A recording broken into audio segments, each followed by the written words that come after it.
새벽 4시 반.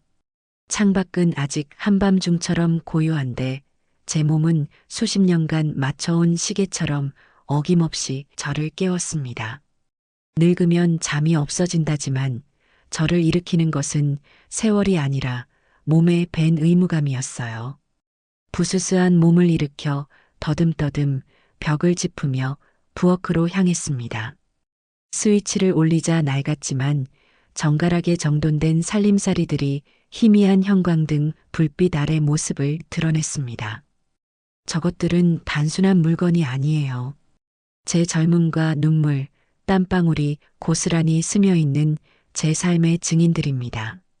찬물로 얼굴을 씻으니 밤사이 저를 짓누르던 무거운 상념들이 조금은 씻겨나가는 듯 했습니다. 정신을 차리고 가장 먼저 한 일은 어제 저녁 아들 남수에게서 온 문자를 다시 확인하는 것이었어요. 엄마, 이번 주말에 친구들 온대.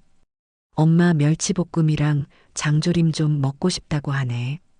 짧은 문장이었지만 그 안에는 아들의 기대와 제 존재 이유가 담겨 있는 것만 같았습니다. 그래, 이 맛에 사는 거지. 자식 입에 맛있는 밥 한 술 떠먹이는 것만큼 어미에게 큰 기쁨이 또 어디 있겠습니까? 냉장고를 열어 가장 좋은 재료부터 꺼냈습니다. 멸치볶음에 들어갈 멸치는 일부러 조금 더 비싸더라도 통영에서 올라온 은빛이 곱게 도는 최상품만 고집했어요. 너무 크지도 작지도 않아 씹는 맛이 일품이거든요. 기름을 두르지 않은 팬에 멸치를 넣고 약한 불에서 천천히 덮기 시작했습니다. 타닥타닥 멸치가 익어가며 내는 소리가 적막한 새벽 부엌에 울려 퍼졌어요. 비린내 대신 고소한 향이 올라올 때쯤 멸치를 넓은 쟁반에 펼쳐 한 김 식혔습니다. 이 과정을 거쳐야 멸치볶음이 눅눅해지지 않고 마지막 한 조각까지 바삭함을 유지할 수 있어요. 간장과 설탕, 그리고 제가 직접 담근 매실청을 넣어 만든 양념장을 바글바글 끓이다가 아삭한 식감을 더해줄 꽈리고추와 식혀둔 멸치를 넣고 재빨리 버무려냈습니다.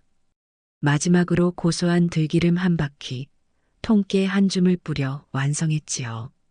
어릴 적 남수는 이 멸치볶음 하나만 있으면 투정 한 번 없이 밥 한 그릇을 뚝딱 비워내곤 했습니다. 그 모습이 눈에 선해 저도 모르게 입가에 희미한 미소가 번졌어요. 다음은 소고기 장조림입니다. 아들 친구들까지 먹을 것이니 양을 넉넉하게 해야 했습니다. 정육점에서 가장 좋은 부위로 사온 홍두깨살 덩어리를 찬물에 담가 핏물을 빼는 것부터 시작했어요. 잡내를 없애기 위해 월계수잎과 통후추, 생강 몇 쪽을 넣고 1시간 넘게 푹 삶아냈습니다. 둥둥 떠오르는 기름을 뜰 채로 꼼꼼하게 걷어내는 것도 잊지 않았어요. 며느리 정미는 기름진 음식을 질색하니까요. 푹 익은 고기는 건져내 결대로 먹기 좋게 찢어두고 진하게 우러난 육수는 면포에 한번 걸러 맑은 육수만 받아냈습니다. 그 육수에 간장과 배즙, 양파를 넣고 다시 끓이기 시작했어요. 단맛을 싫어하는 며느리의 입맛을 고려해 설탕은 넣지 않았습니다. 대신 잘 익은 배를 직접 강판에 갈아 넣어 은은하고 건강한 단맛을 냈지요. 국물이 반쯤 졸아들었을 때 찢어둔 고기와 껍질을 깐 메추리알, 그리고 매콤한 맛을 더해줄 통마늘을 넣고 뭉근하게 졸여냈습니다. 까다로운 며느리도 아직 어린 손주도 모두 만족시킬 수 있는 맛을 내기 위해 간을 보고 또 보았습니다. 제 인생이 늘 그랬던 것 같아요. 제 입맛보다는 가족들 입맛에, 제 기분보다는 식구들 기분에 맞춰 살아왔으니까요. 반찬들을 유리 용기에 정갈하게 담고 나니 창밖이 뿌옇게 밝아오고 있었습니다. 저는 가장 깔끔한 외출복으로 갈아입고 반찬통이 흔들리지 않도록 보자기에 단단히 싸맸습니다. 10분 남짓한 아들네 집까지의 거리는 제게 익숙한 산책로와도 같았지만 그날따라 발걸음이 유난히 무겁게 느껴졌어요. 현관 앞에 서서 익숙하게 비밀번호를 눌렀습니다. 삑, 삑, 삑, 삑. 기계음이 울리고 잠금 장치가 풀리는 소리는 언제 들어도 정겹지가 않아요. 살금살금 발소리를 죽여 안으로 들어섰습니다. 거실에는 어젯밤 먹다 남은 피자, 상자와 맥주 캔들이 어지럽게 널려 있었습니다. 그걸 보는 순간 또 속에서 화가 치밀었지만 입술을 깨물며 참았습니다. 조용히 식탁 위에 반찬을 올려놓고 널브러진 쓰레기들을 한쪽에 모아 정리했습니다. 행여나 식구들 잠을 깨울까 숨소리 한번 크게 내지 못하고 도둑처럼 집을 빠져나왔습니다. 문이 닫히는 순간까지도 안에서는 아무런 기척이 없었습니다. 집으로 돌아와 늦은 아침을 챙겨 먹고 소파에 앉아 텔레비전을 켰습니다. 한참 드라마에 빠져 있는데 손에 쥐고 있던 휴대폰이 짧게 울렸습니다. 며느리 정미였어요. 반찬 잘 받았다는 고마운 인사일 거라 생각하며 웃는 얼굴로 메시지 창을 열었습니다. 하지만 화면에 떠 있는 글자들은 제 기대를 산산조각 냈습니다. 어머니, 장조림이 너무 달아요. 그리고 앞으로는 오실 때 문자로 먼저 연락하고 오세요. 순간 눈앞이 아찔해졌습니다. 손이 부들부들 떨려 휴대폰을 놓칠 뻔했어요. 몇 번이고 메시지를 다시 읽어보았지만 내용은 바뀌지 않았습니다. 설탕 한 톨 넣지 않고 배를 갈아 넣어 만든 장조림이 달다니요. 그건 명백한 트집이었습니다. 하지만 더 비참했던 것은 그 뒷말이었어요. 자식 집에 드나드는 것마저 이제 며느리의 허락을 받아야 하는 신세가 되었다는 사실이 제 가슴을 후벼 팠습니다. 저는 답장을 하지 못했습니다. 뭐라고 보내야 할지, 무슨 말을 할 수 있을지 도무지 알 수가 없었거든요. 하루 종일 속이 답답하고 화가 치밀어 아무것도 할 수가 없었습니다. 이대로 있다가는 병이 날 것만 같았어요. 저는 자리에서 일어나 옷을 챙겨 입었습니다. 손주 얼굴이라도 보면 이 우라가 조금은 가라앉을까 싶어서요. 초등학교 교문 앞에서 기다리니 얼마 지나지 않아 수업을 마친 아이들이 쏟아져 나왔습니다. 까르르 웃으며 달려나오는 아이들 속에서 제 손주는 유독 반짝거렸어요. 저를 발견한 아이가 할머니 하고 외치며 달려와 제 품에 폭 안겼습니다.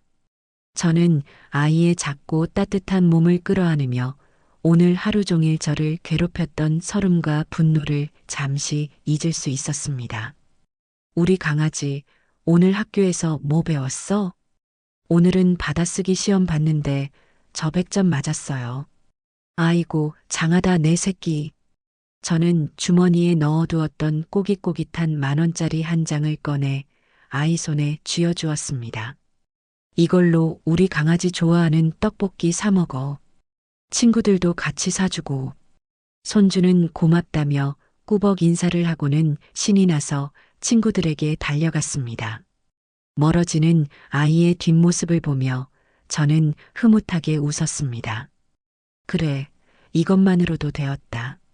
이 행복 하나면 며느리에게 받은 서름쯤은 견딜 수 있을 것 같았어요. 하지만 그런 제 기대는 그날 저녁 또다시 무너져 내렸습니다. 저녁거리를 준비하고 있는데 며느리에게서 전화가 걸려왔습니다. 어머니, 오늘 학교 앞에 오셨었다면서요. 며느리의 목소리는 낮고 차가웠습니다. 응, 우리 손주 얼굴 보고 싶어서 잠깐 들렀다. 왜? 애한테 용돈 주셨다면서요. 그래, 10,000원 줬다. 그걸로 친구들이랑 맛있는 거 사 먹으라고. 어머니, 애 교육에 안 좋으니까 그러지 마세요. 용돈은 저희가 알아서 줘요. 자꾸 그렇게 애버릇 나쁘게 만드실 거예요? 저는 할 말을 잃었습니다. 손주가 기특해서 준 용돈 10,000원이 아이의 버릇을 망치는 나쁜 행동이란 말입니까? 제 모든 행동을 사사건건 지적하고 가르치려 드는 며느리의 목소리에 숨이 턱 막혔습니다. 전화기 너머로 들려오는 며느리의 잔소리를 더 이상 듣고 있을 수가 없어서 저는 아무 말 없이 전화를 끊어버렸습니다. 수화기를 내려놓은 손이 사시나무 떨리듯 떨렸어요. 오늘 하루 저는 며느리에게 완벽한 패배를 당했습니다. 제 사랑은 간섭이 되었고 제 정성은 틀린 것이 되었습니다. 70평생 지켜온 제 삶의 방식이 송두리째 부정당하는 기분이었습니다. 그날 이후 저는 며칠 동안 알아누웠습니다. 며느리에게 받은 마음의 상처가 몸으로 드러난 것이지요. 입맛도 없고 잠도 오지 않았습니다. 아들에게서 몇 번이나 전화가 걸려왔지만 받지 않았어요. 그 목소리를 들으면 또다시 무너져 내릴 것만 같았거든요. 엄마가 이해해라. 정민은 나쁜 애가 아니다. 같은 말로 저를 회유하려 들 것이 뻔했습니다. 저는 더 이상 상처받고 싶지 않았습니다. 그렇게 며칠을 보내고 나니 이대로는 안 되겠다는 생각이 들었습니다. 언제까지고 이렇게 알아누워 있을 수만은 없는 노릇이니까요. 마침 다음 주가 며느리의 생일이었습니다. 저는 이것이 마지막 기회일지도 모른다고 생각했어요. 이번 생일을 계기로 며느리와의 관계를 회복해보자. 어른인 내가 먼저 손을 내밀어보자. 그렇게 마음을 굳혔습니다. 며느리가 좋아할 만한 선물을 사주면 그 아이의 다친 마음도 조금은 열리지 않을까 하는 신락 같은 희망을 품었습니다. 저는 평생 제 옷 한 벌 제대로 사 입어본 적 없지만 자식들을 위해서는 지갑을 여는 것을 아까워하지 않았습니다. 큰맘 먹고 백화점으로 향했어요. 번쩍이는 조명과 시끄러운 음악, 저와는 어울리지 않는 젊고 화려한 사람들 틈에서 저는 저도 모르게 주눅이 들었습니다. 어디로 가야 할지 몰라 한참을 두리번거리다가 1층에 있는 스카프 매장으로 발걸음을 옮겼습니다. 예전에 며느리가 텔레비전 속 여배우가 맨 하늘색 스카프를 보며 예쁘다고 혼잣말하던 것이 기억났기 때문이에요.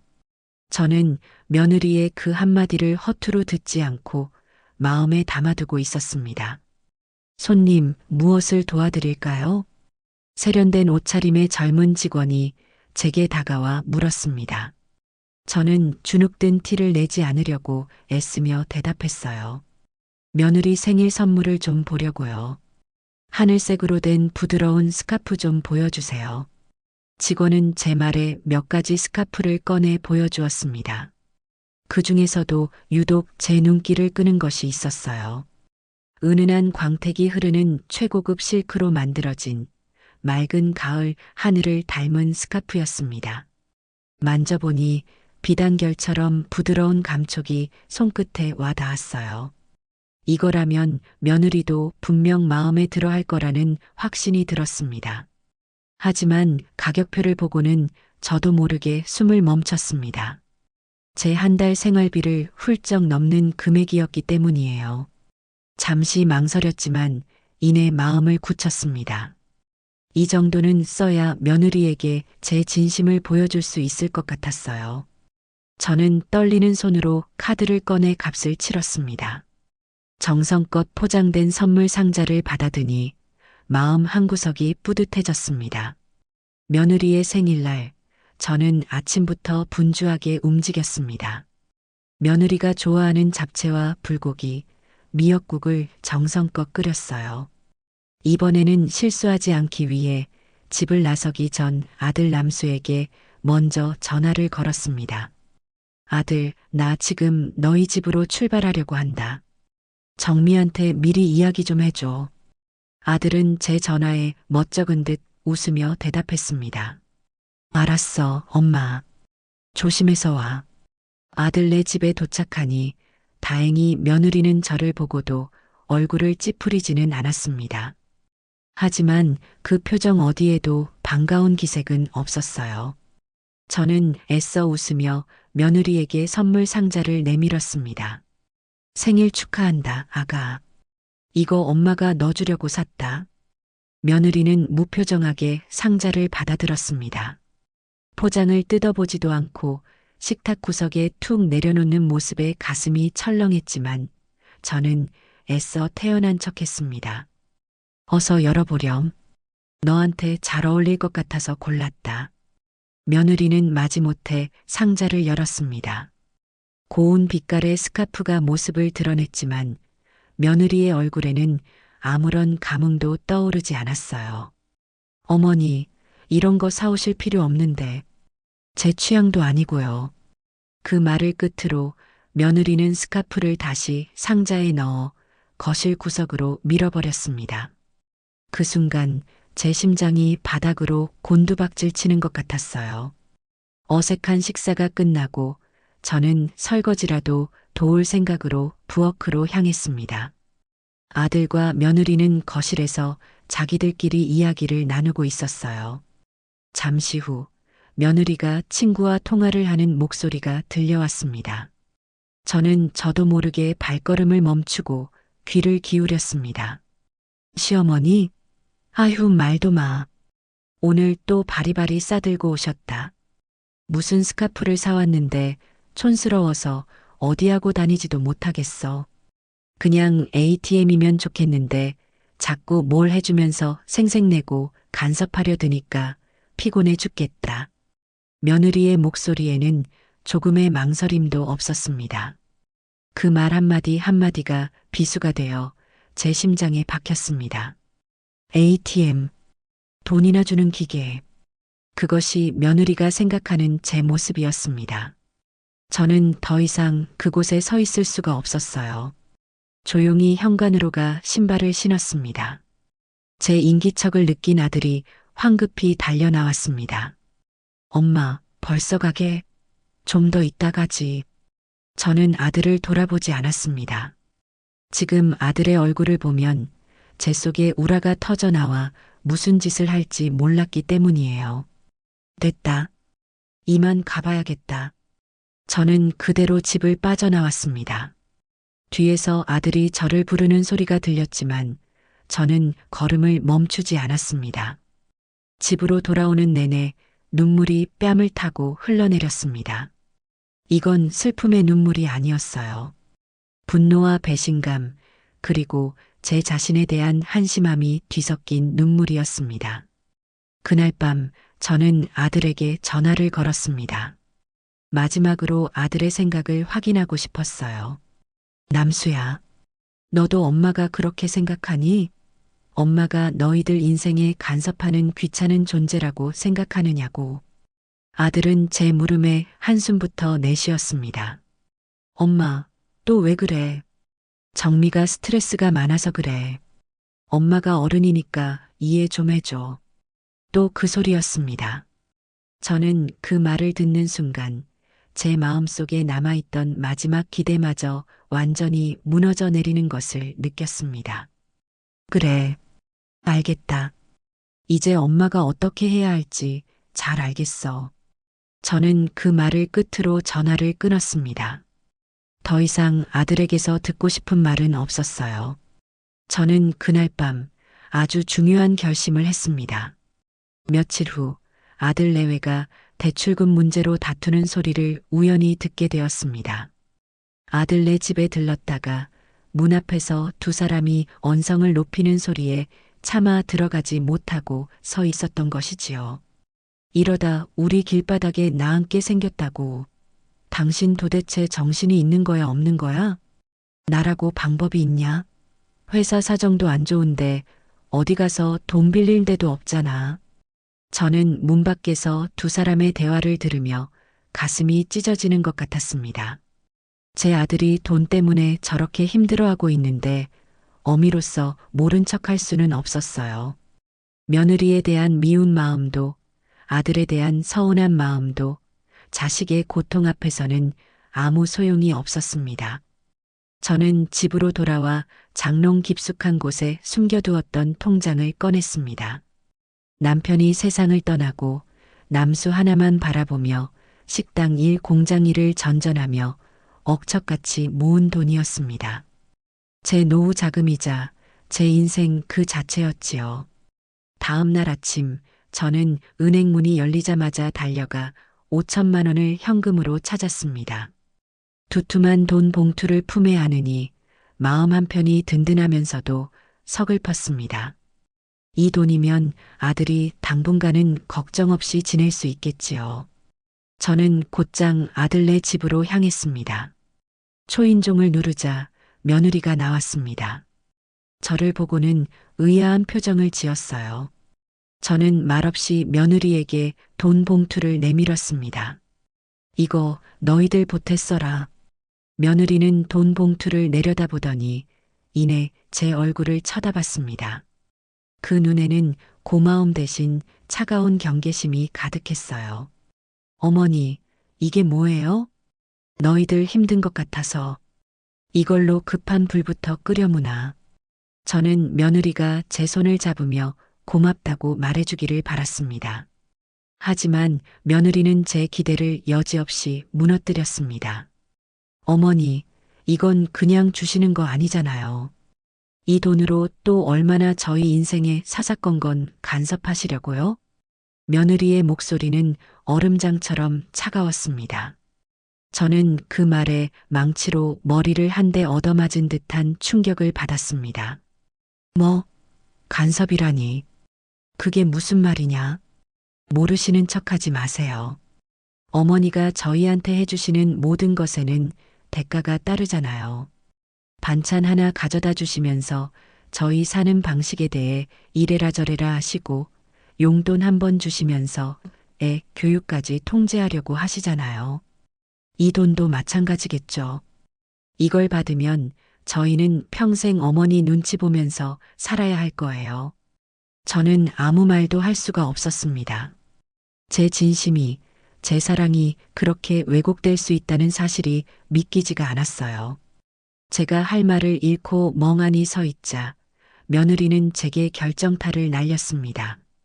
제발 저희 인생에 간섭 좀 하지 마세요. 그게 도와주는 거예요. 이 돈 필요 없으니까 가지고 가세요. 며느리는 돈 봉투를 제게 다시 떠밀었습니다. 그리고는 제 앞에서 현관문을 쾅 닫아버렸어요. 저는 닫힌 문 앞에서 한참을 망연자실하게 서 있었습니다. 손에 들린 돈 봉투가 천근만근처럼 무겁게 느껴졌습니다. 그 순간 제 마음속 무언가가 완전히 끊어지는 소리가 났습니다. 슬픔도 분노도 아니었어요. 모든 것을 포기하게 만드는 깊은 허무함이었습니다. 그날 이후 제 안에 무언가가 완전히 달라졌습니다. 더 이상 눈물도 나지 않았고 화도 나지 않았어요. 대신 차갑고 단단한 결심이 제 마음속에 자리 잡기 시작했습니다. 간섭하지 말라고 했겠다. 내 도움이 필요 없다고 했겠다. 그래, 이제부터는 철저하게 너희들 인생에서 사라져 주마. 그리고 나 김계순의 인생을 살겠다. 다음 날 저는 주거래 은행으로 향했습니다. 며느리에게 내밀었다가 거절당한 5천만 원을 다시 입금하고 제 모든 자산을 확인했습니다. 평생 허리띠를 졸라매며 아들 뒷바라지하고 남은 돈, 남편이 남겨준 작은 아파트. 그것이 제 인생의 전부였습니다. 저는 은행에서 가장 믿음직해 보이는 상담사를 찾아가 재무 상담을 받았습니다. 제 계획을 이야기하자 상담사는 놀란 눈으로 저를 쳐다봤어요. 하지만 이내 제 단호한 표정을 읽었는지 제 계획을 실현할 수 있는 가장 좋은 방법들을 꼼꼼하게 설명해 주었습니다.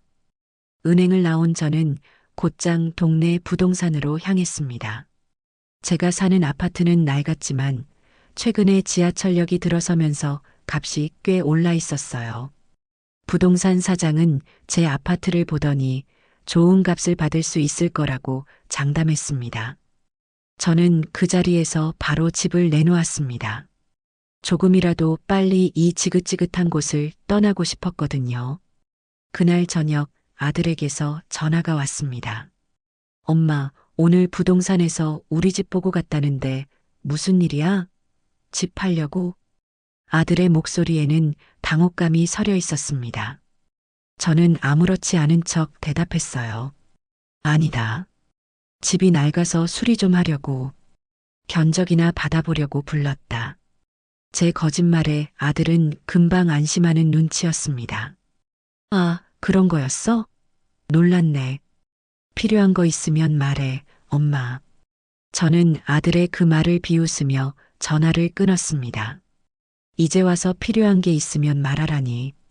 정말 필요할 때는 외면해놓고 이제 와서 착한 아들인 척하는 모습이 역겨웠습니다. 며칠 후 집을 사겠다는 사람이 나타났습니다. 생각보다 좋은 조건에 저는 망설이지 않고 계약서에 도장을 찍었습니다. 계약금을 손에 쥐니 비로소 제 인생의 새로운 막이 열리는 것이 실감났어요.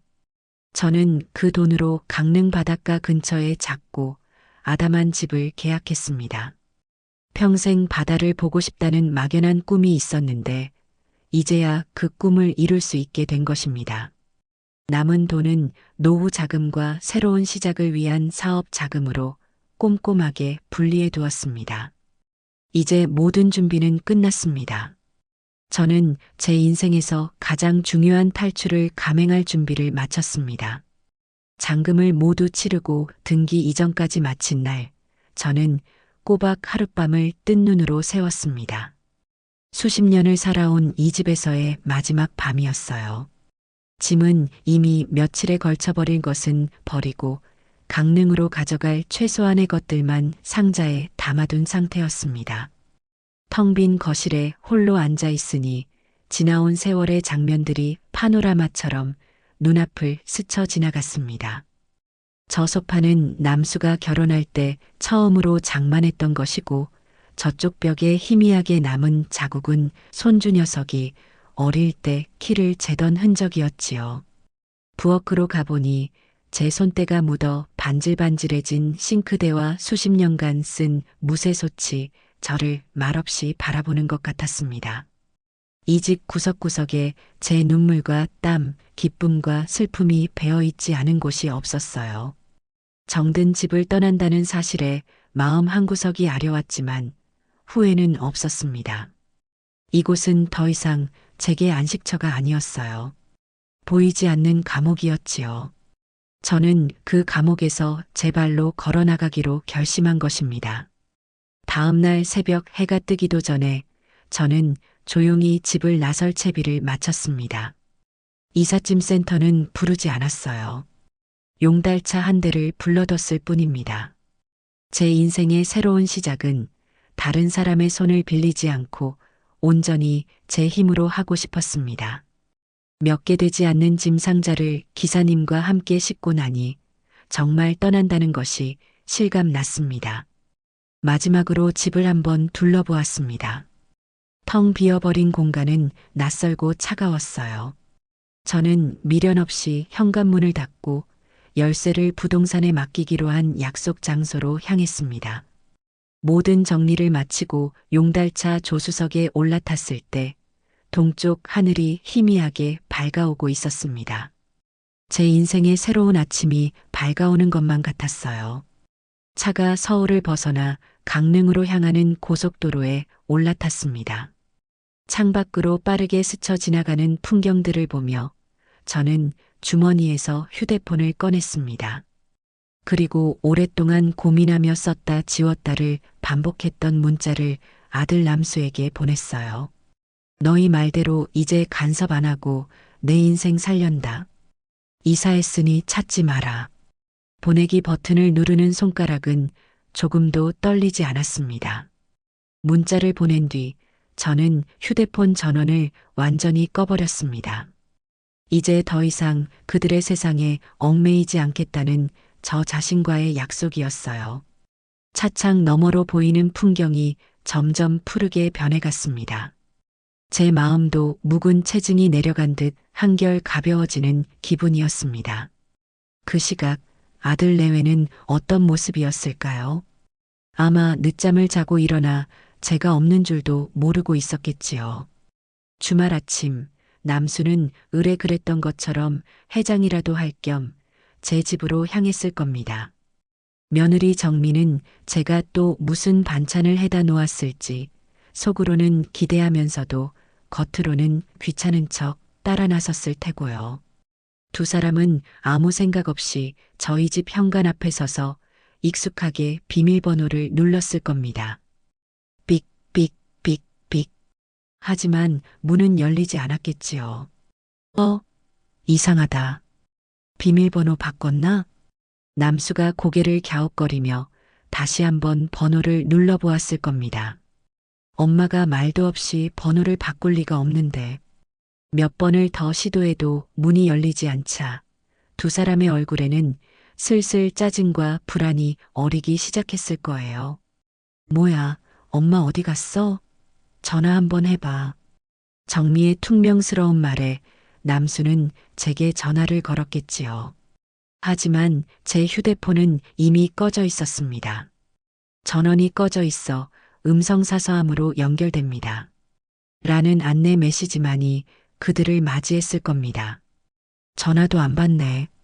진짜 어디 갔지? 삐졌나 보지. 지난번에 오실 때 연락하고 오라고 했다고. 그래도 비밀번호까지 바꿀 건 뭐람. 사람 귀찮게 해. 그들은 여전히 상황 파악을 하지 못한 채 제 탓을 하며 투덜거렸을 겁니다.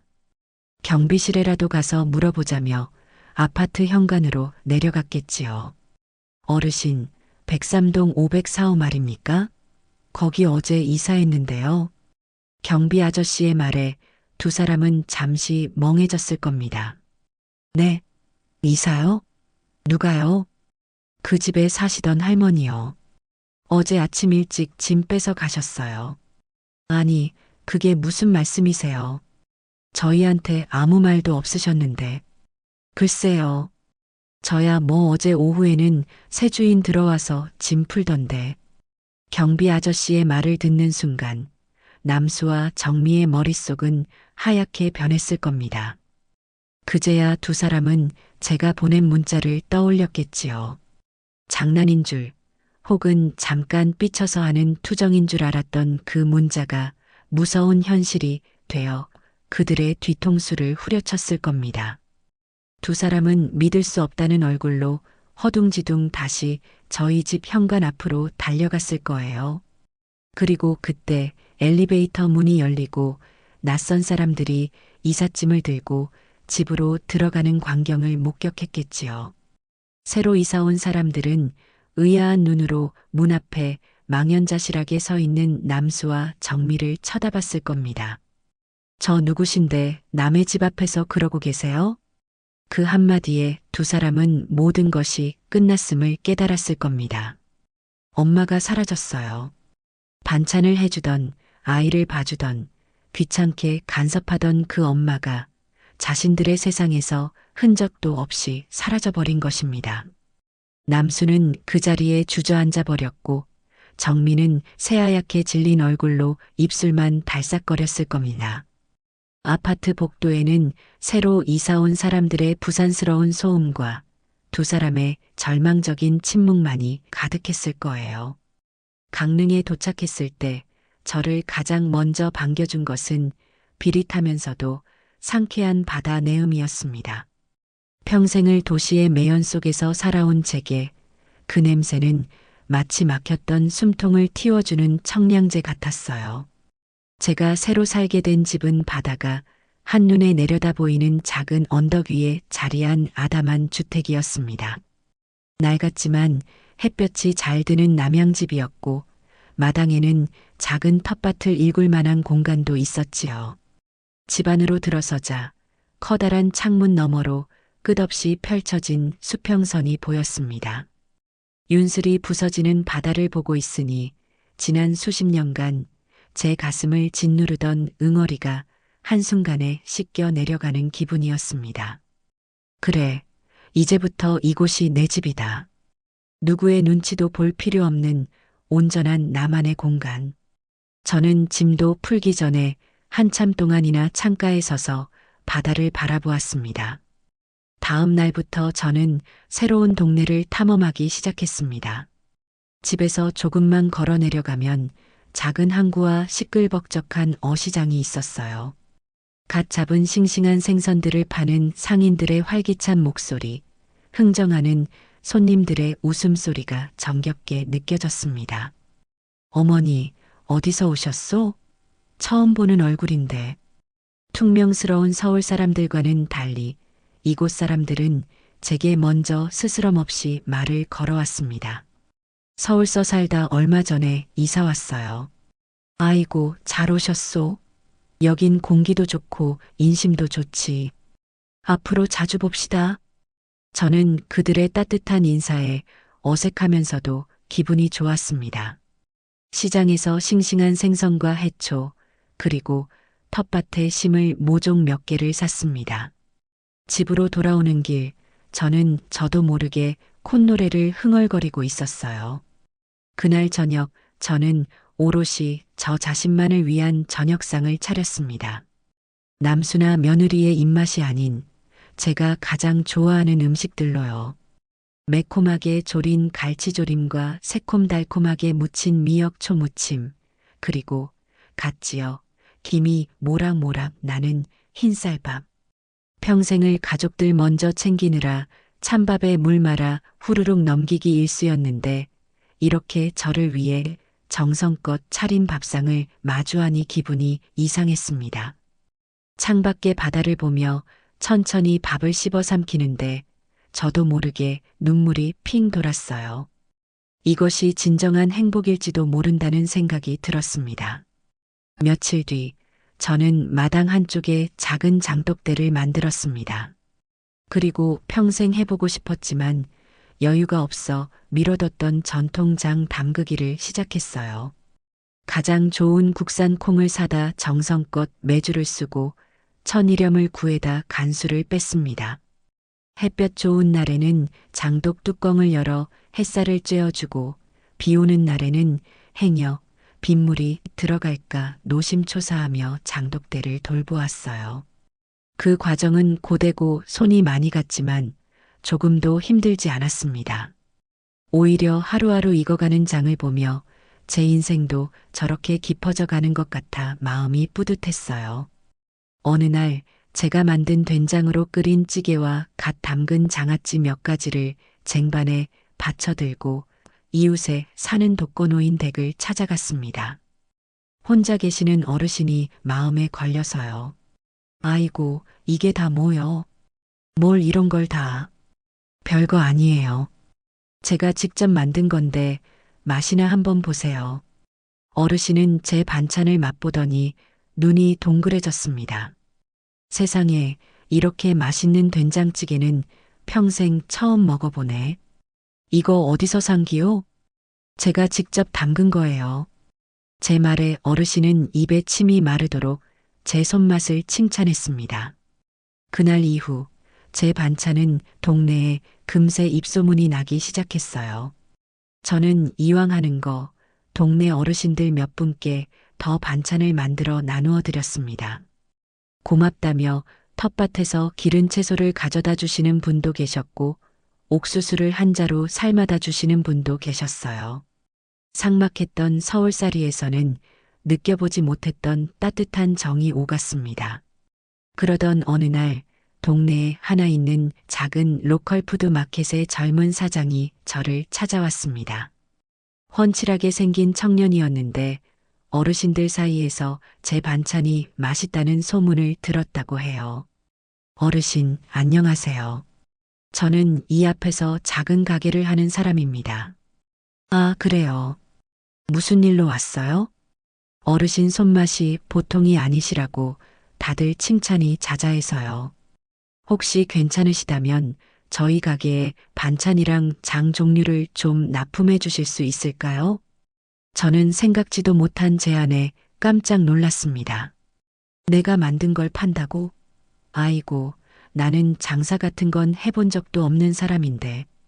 제가 다 도와드릴게요. 포장부터 판매까지는 제가 다 알아서 할 테니 어르신은 지금처럼 맛있게 만들어만 주세요. 수익은 정확하게 나눠드리고요. 젊은 사장은 진심 어린 눈으로 저를 설득했습니다. 제 음식을 다른 사람들에게 돈을 받고 판다는 것이 조금은 두렵고 망설여졌지만 한편으로는 가슴이 뛰었어요. 내 손맛으로, 내 힘으로 돈을 벌 수 있는 기회였습니다. 며칠을 고민한 끝에 저는 젊은 사장의 제안을 받아들이기로 결심했습니다. 제 인생 2막이 그렇게 소박하지만 당당하게 시작되고 있었습니다. 제가 강릉에서 새로운 삶에 조금씩 적응해갈 무렵 서울에 남은 아들 내외의 삶은 서서히 균열이 가기 시작했습니다. 그들은 제 빈자리가 그렇게 클 것이라고는 상상도 하지 못했을 거예요. 제가 사라진 첫 주말, 그들은 해방감에 가까운 자유를 만끽했을지도 모릅니다. 더 이상 잔소리하는 시어머니도 불쑥 찾아오는 불청객도 없었으니까요. 하지만 그 자유는 그리 오래가지 않았습니다. 현실적인 문제들이 곧 그들의 발목을 잡기 시작했어요. 가장 먼저 문제가 터진 것은 아이 문제였습니다. 갑자기 손주가 밤에 열이 펄펄 끓기 시작했어요. 전 같았으면 제가 당장 달려가 아이를 돌보고 며느리 대신 밤을 새워주었을 겁니다. 하지만 이제는 그럴 사람이 없었어요.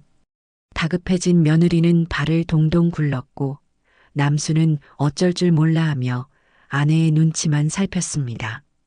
결국 며느리는 다음 날 중요한 회의가 있었음에도 불구하고 급하게 연차를 내야만 했습니다. 병원비는 병원비대로 깨지고 며느리는 회사에서 눈치를 봐야 했어요. 며칠 동안 아이를 돌보느라 녹초가 된 며느리는 남수에게 신경질을 부리기 시작했습니다. 당신은 아빠라는 사람이 애가 아픈데 잠이 와? 나 혼자 이게 뭐 하는 짓이냐고. 나라고 뭐 별 수 있냐? 내가 의사도 아니고. 이게 다 당신이 엄마를 제대로 못 잡아서 그런 거 아냐? 엄마만 있었어도 내가 이렇게 고생은 안 하지. 결국 모든 화살은 제게로 돌아왔습니다. 그들은 자신들의 무능과 이기심은 돌아보지 않은 채 모든 문제의 원인을 제 가출 탓으로 돌렸어요. 집밥이 사라진 것도 큰 문제였습니다. 저는 매주 밑반찬 너댓 가지는 기본이고 계절에 맞는 국과 찌개까지 만들어 날랐습니다. 하지만 제가 사라지자 그들의 식탁은 배달 음식과 인스턴트 식품으로 채워지기 시작했어요. 처음 며칠은 편하고 좋았겠지요. 하지만 기름지고 자극적인 음식에 금세 질리고 말았습니다. 속이 더부룩하다며 소화제를 달고 사는 날이 늘어났고 손주 녀석은 편식이 더 심해졌어요. 어느 날 저녁 남수가 배달 온 족발을 씹으며 무심코 한마디 던졌습니다. 아, 진짜 맛없다. 엄마가 해준 김치찌개 먹고 싶다. 그 한마디가 기폭제가 되었습니다. 그동안 불만이 쌓여있던 며느리가 날카롭게 쏘아붙였어요. 그렇게 엄마 밥이 그리우면 엄마한테 가서 해달라고 하지 그래. 아, 없지 참. 당신이 쫓아내서. 내가 뭘 쫓아내. 당신이 간섭하지 말라고 해서 나간 거잖아. 그럼 당신이 중간에서 남편 노릇이라도 제대로 하든가. 맨날 엄마 편만 들고 내 속 터지는 건 알아주지도 않으면서 두 사람의 싸움은 걷잡을 수 없이 커졌습니다. 서로에게 차마 입에 담지 못할 말들을 쏟아내며 결혼하고 처음으로 큰 소리를 내며 싸웠어요. 며느리는 자존심에 직접 김치찌개를 끓여보기도 했습니다. 하지만 흉내만 냈을 뿐 제 손맛을 따라갈 수는 없었지요. 맛없는 찌개를 앞에 두고 남수가 또다시 불평을 늘어놓자 며느리는 결국 냄비를 싱크대에 던져버리며 울음을 터뜨렸습니다. 제 빈자리는 그들의 식탁뿐만 아니라 부부 사이의 감정까지도 차갑게 식게 만들고 있었습니다. 엎친 데 덮친 격으로 친척들로부터 전화가 빗발치기 시작했습니다. 남수냐? 왜 니네 엄마랑 연락이 안 되냐? 전화기가 꺼져 있다는데 어디 편찮으시냐? 그럴 때마다 아들 내외는 진땀을 빼며 거짓말을 둘러대야 했습니다. 아, 고모. 엄마요? 친구분들이랑 저기 남해로 긴 여행 가셨어요. 거기 전파가 잘 안 터지나 봐요. 그래, 말도 없이 가셨네. 잘 다녀오시라고 전해드려라. 이런 거짓말이 언제까지 통할지는 모를 일이었습니다. 그들은 제 존재를 숨기기에 급급했고, 그럴수록 점점 더 깊은 수렁으로 빠져들어갔습니다. 그들은 깨닫기 시작했어요. 제가 단순히 밥이나 해주고 아이나 봐주는 귀찮은 늙은이가 아니었다는 사실을요. 저는 그들의 버팀목이었고 울타리였고 세상의 모든 비바람을 막아주던 방패였습니다. 이제 그 방패가 사라지자 그들은 세상의 비바람을 맨몸으로 맞아야만 했습니다. 아들 내외가 서울에서 허우적거리고 있을 때 강릉에서의 제 삶은 조금씩 빛을 발하기 시작했습니다. 로컬 푸드 마켓의 젊은 사장과 함께 시작한 개순의 부엌은 그야말로 대박이 났어요. 처음에는 제가 만든 된장, 고추장, 그리고 장아찌 몇 종류만 조촐하게 내놓았습니다. 그런데 제 음식을 맛본 손님들 사이에서 입소문이 무섭게 퍼져나가기 시작했어요. 특히 제가 직접 담근 저염식 명란젓과 깻잎 장아찌는 내놓기가 무섭게 팔려나갔습니다. 어르신, 이거 어떡해요? 명란젓은 오늘 오전에 벌써 다 떨어졌어요. 더 만들어 주실 수 있으세요? 젊은 사장은 기쁘면서도 난감한 얼굴로 제게 말했어요. 저는 갑작스러운 인기에 어리둥절하면서도 한편으로는 가슴 벅찬 희열을 느꼈습니다. 평생을 누군가의 아내, 누군가의 엄마로만 살다가 제 이름 석자를 걸고 만든 음식이 사람들에게 인정받는다는 사실이 믿기지 않았어요. 저는 밤낮 없이 일에 매달렸습니다. 새벽같이 일어나 재료를 다듬고 장을 담그고 반찬을 만들었어요. 하지만 조금도 피곤하지 않았습니다. 오히려 하루하루 생기가 넘쳤지요. 어르신, 이왕 이렇게 된 거 온라인으로도 팔아볼까요? 요즘은 다들 인터넷으로 주문하잖아요. 젊은 사장의 제안에 저는 손사래를 쳤습니다. 아이고, 나는 컴퓨터 같은 건 하나도 모르는데 어떻게 해? 제가 다 알아서 할게요. 어르신은 사진 찍을 때 쓸 예쁜 그릇 몇 개만 준비해 주세요. 그렇게 개순의 부엌이라는 이름의 작은 인터넷 쇼핑몰이 문을 열었습니다. 젊은 사장은 제 음식 사진을 먹음직스럽게 찍어 올리고 제 이야기를 진솔하게 담아 속에 글을 썼어요. 도시의 아들 내외에게 상처받고 귀향한 어머니가 바닷가에서 정성으로 만드는 건강한 집밥이라는 이야기는 사람들의 마음을 움직였습니다. 주문이 전국 각지에서 쇄도하기 시작했어요. 저는 제 통장에 난생 처음 보는 큰돈이 찍히는 것을 보며 꿈을 꾸는 것만 같았습니다. 수입이 생기자 제 삶에도 변화가 찾아왔습니다. 저는 더 이상 후줄근한 몸빼 바지나 낡은 티셔츠를 입지 않았어요. 제 돈으로 직접 시장에 가서 화사한 색깔의 블라우스와 편안하면서도 멋스러운 바지를 사 입었습니다. 미용실에 가서 수십 년 만에 파마도 하고 얼굴에 분도 발라보았어요. 거울 속에 비친 제 모습이 낯설었지만 싫지는 않았습니다.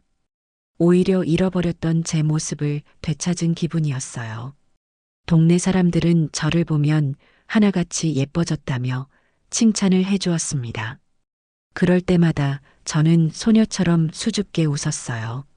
그러던 어느 날 지역 방송국에서 저를 취재하고 싶다는 연락이 왔습니다.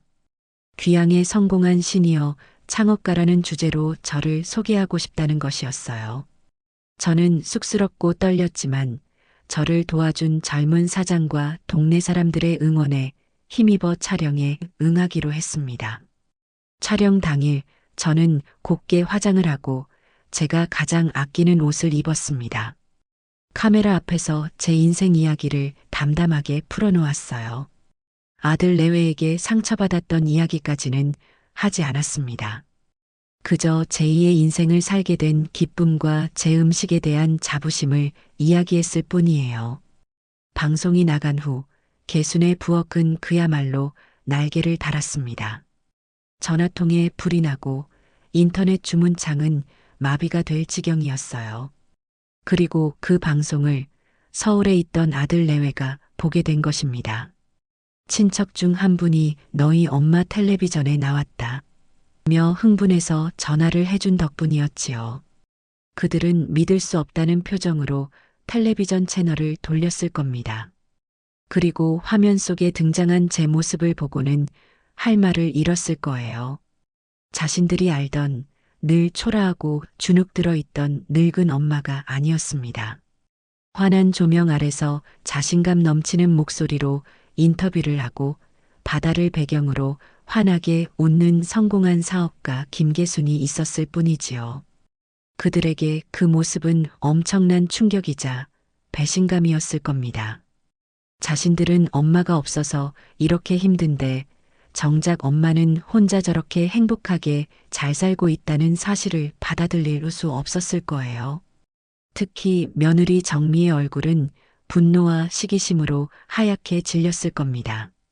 자신이 버린 촌스러운 스카프 대신 세련된 옷을 입고 성공한 시어머니의 모습은 그녀의 자존심을 산산조각 냈을 테니까요.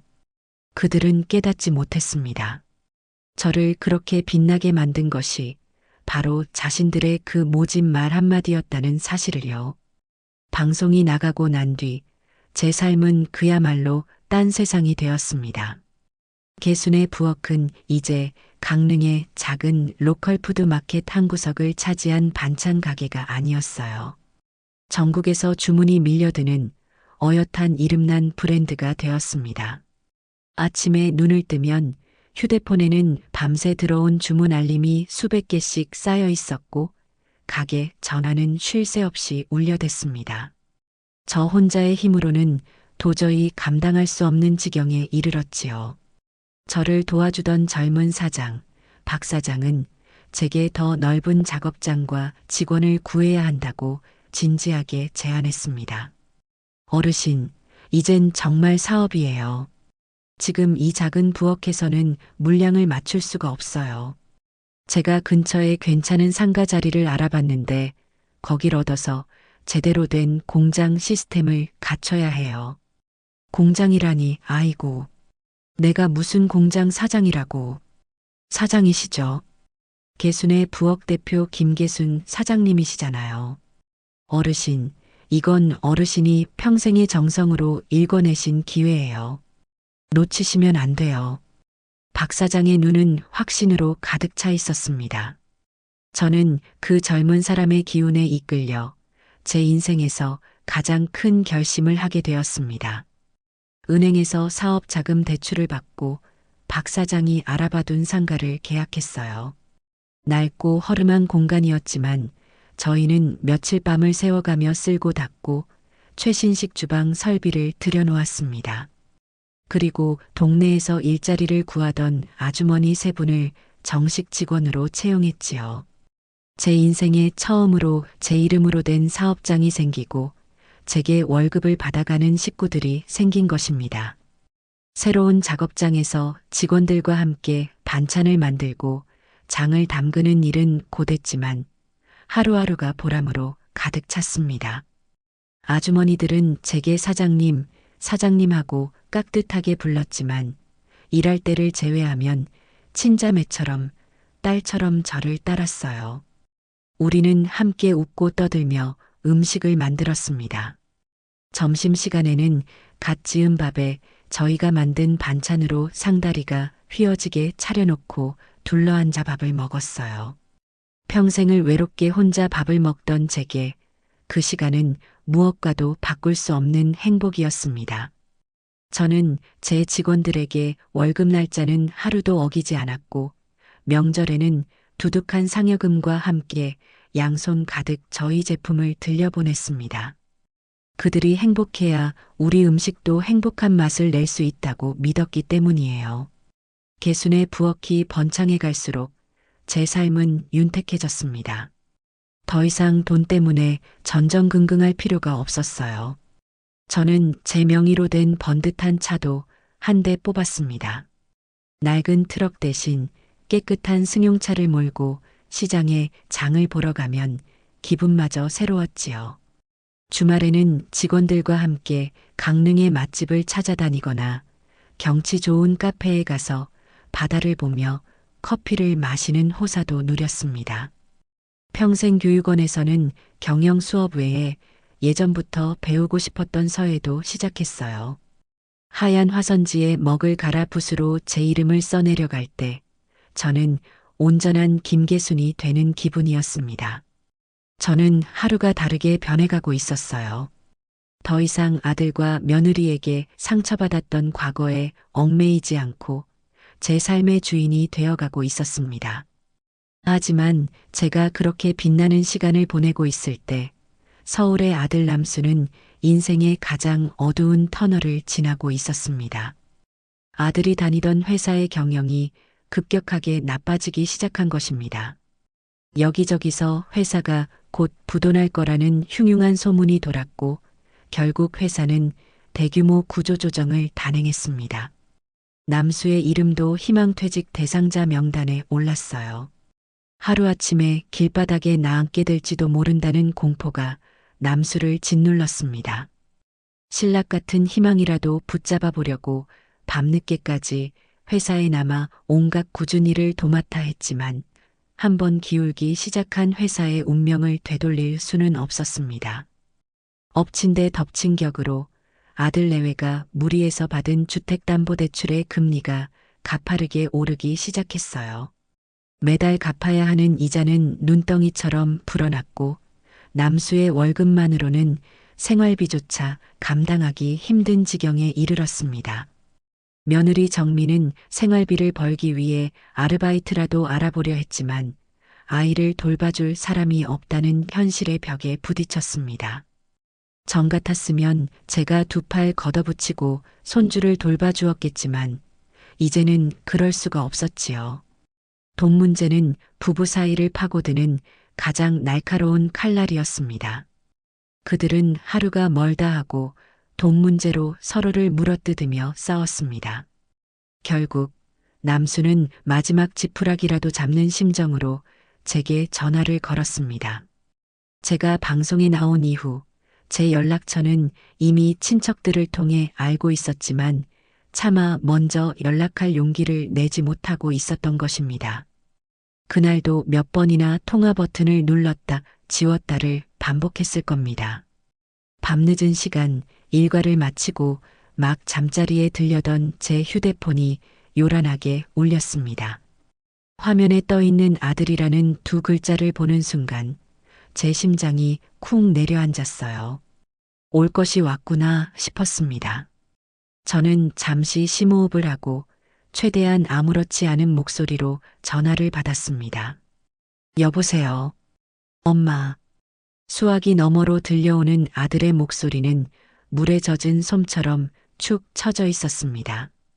금방이라도 울음이 터져 나올 것 같은 목소리였어요. 저는 아무 말 없이 아들이 다음 말을 하기를 기다렸습니다. 엄마 잘 지내? 그래. 나는 잘 지낸다. 너는 어떠냐? 아들은 한참 동안이나 말을 잇지 못했습니다. 전화기 너머로 아들이 애써 울음을 삼키는 소리가 희미하게 들려왔어요. 이윽고 남수는 떨리는 목소리로 거의 기어들어가는 것 같은 목소리로 말했습니다. 엄마 제가 다 잘못했어요. 정말 죄송해요, 엄마. 아들의 입에서 마침내 사죄의 말이 터져 나왔습니다. 하지만 그 사죄는 너무 늦었고 너무 가벼웠습니다. 저는 차가운 목소리로 대답했어요. 이제 와서 그 말이 무슨 소용이냐? 알아요. 제가 100번, 1000번 죽을 죄를 지은 거 알아요. 그래도 엄마, 저 엄마 아들이잖아요. 엄마, 저 좀 살려주세요. 네, 제발이요. 아들은 결국 울음을 터뜨리고 말았습니다. 어린아이처럼 서럽게 우는 아들의 울음소리를 들으니 제 가슴도 미어졌습니다. 하지만 저는 흔들리지 않았어요. 무슨 일이냐? 똑바로 말해라. 회사에서 곧 잘릴 것 같아요. 집 대출 이자는 감당이 안 되고 이러다 우리 가족 다 길바닥에 나앉게 생겼어요. 엄마 제발 돈 좀 빌려주세요. 엄마가 빌려주시면 저 정말 평생에 걸쳐서 다 갚을게요. 네, 제발요, 엄마. 아들의 입에서 마침내 돈이라는 단어가 나왔습니다. 저는 그 말을 듣는 순간 가슴 한편에 남아있던 일말의 연민마저 차갑게 식어버리는 것을 느꼈습니다. 결국 이거였구나. 진심 어린 사과가 아니라 돈이 아쉬워서 하는 가식적인 눈물이었구나. 저는 싸늘하게 웃으며 말했습니다. 돈? 나도 돈 없다. 거짓말. 엄마 방송 나온 거 다 봤어. 돈 많이 버셨잖아요. 엄마, 제발 모른 척 하지 마세요. 저 정말 죽을 것 같아요. 내가 버는 돈은 내 돈이 아니다. 나만 믿고 따라와 준 우리 직원들 월급 줘야 하고 더 좋은 음식 만들려고 새로 들여온 기계가 또 갚아야 한다. 얼마 전에는 더 넓은 공장으로 이전하느라 대출도 받았어. 내 사업 키우기도 바쁜데 너한테 빌려줄 돈은 단 한 푼도 없다. 제 단호한 목소리에 아들은 말을 잃었습니다. 수화기 너머로 거친 숨소리만 들려왔어요. 저는 아들의 가슴에 마지막 비수를 꽂았습니다. 그리고 네 마누라가 그랬잖니. 너희 인생은 너희가 알아서 하는 거라고. 왜 이제 와서 니들이 버린 내 인생에 간섭하려고 드니? 니들 인생, 이제부터는 정말 너희들 힘으로 한번 살아봐라. 저는 그 말을 끝으로 냉정하게 전화를 끊어버렸습니다. 휴대폰을 내려놓고 나니 온몸에 힘이 쭉 빠졌습니다. 독한 말을 쏟아냈지만 마음이 편하지는 않았어요. 자식을 벼랑 끝으로 내모는 어미의 심정을 누가 알까요? 하지만 저는 알고 있었습니다. 지금 제가 아들에게 건네는 동아줄은 아들을 살리는 길이 아니라 함께 지옥으로 떨어지는 길이라는 것을요. 아들은 이번 기회에 스스로의 힘으로 일어서는 법을 배워야만 했습니다. 저는 어둠 속에서 두 손을 모으고 조용히 기도했습니다. 부디 제 아들이 이 시련을 이겨내고 진짜 어른으로 거듭나게 해달라고요. 제가 아들의 부탁을 냉정하게 거절했다는 사실을 알게 된 며느리 정미의 반응은 불에 기름을 부은 격이었습니다. 남수는 저와의 통화 내용을 정미에게 그대로 전하지는 못했을 겁니다. 제게 모진 말을 들었다는 사실을 인정하는 것이 자존심 상하기도 했을 테고 아내의 분노를 감당할 자신도 없었겠지요. 아마 엄마도 사정이 여의치 않으신가 봐. 정도로 얼버무렸을 겁니다.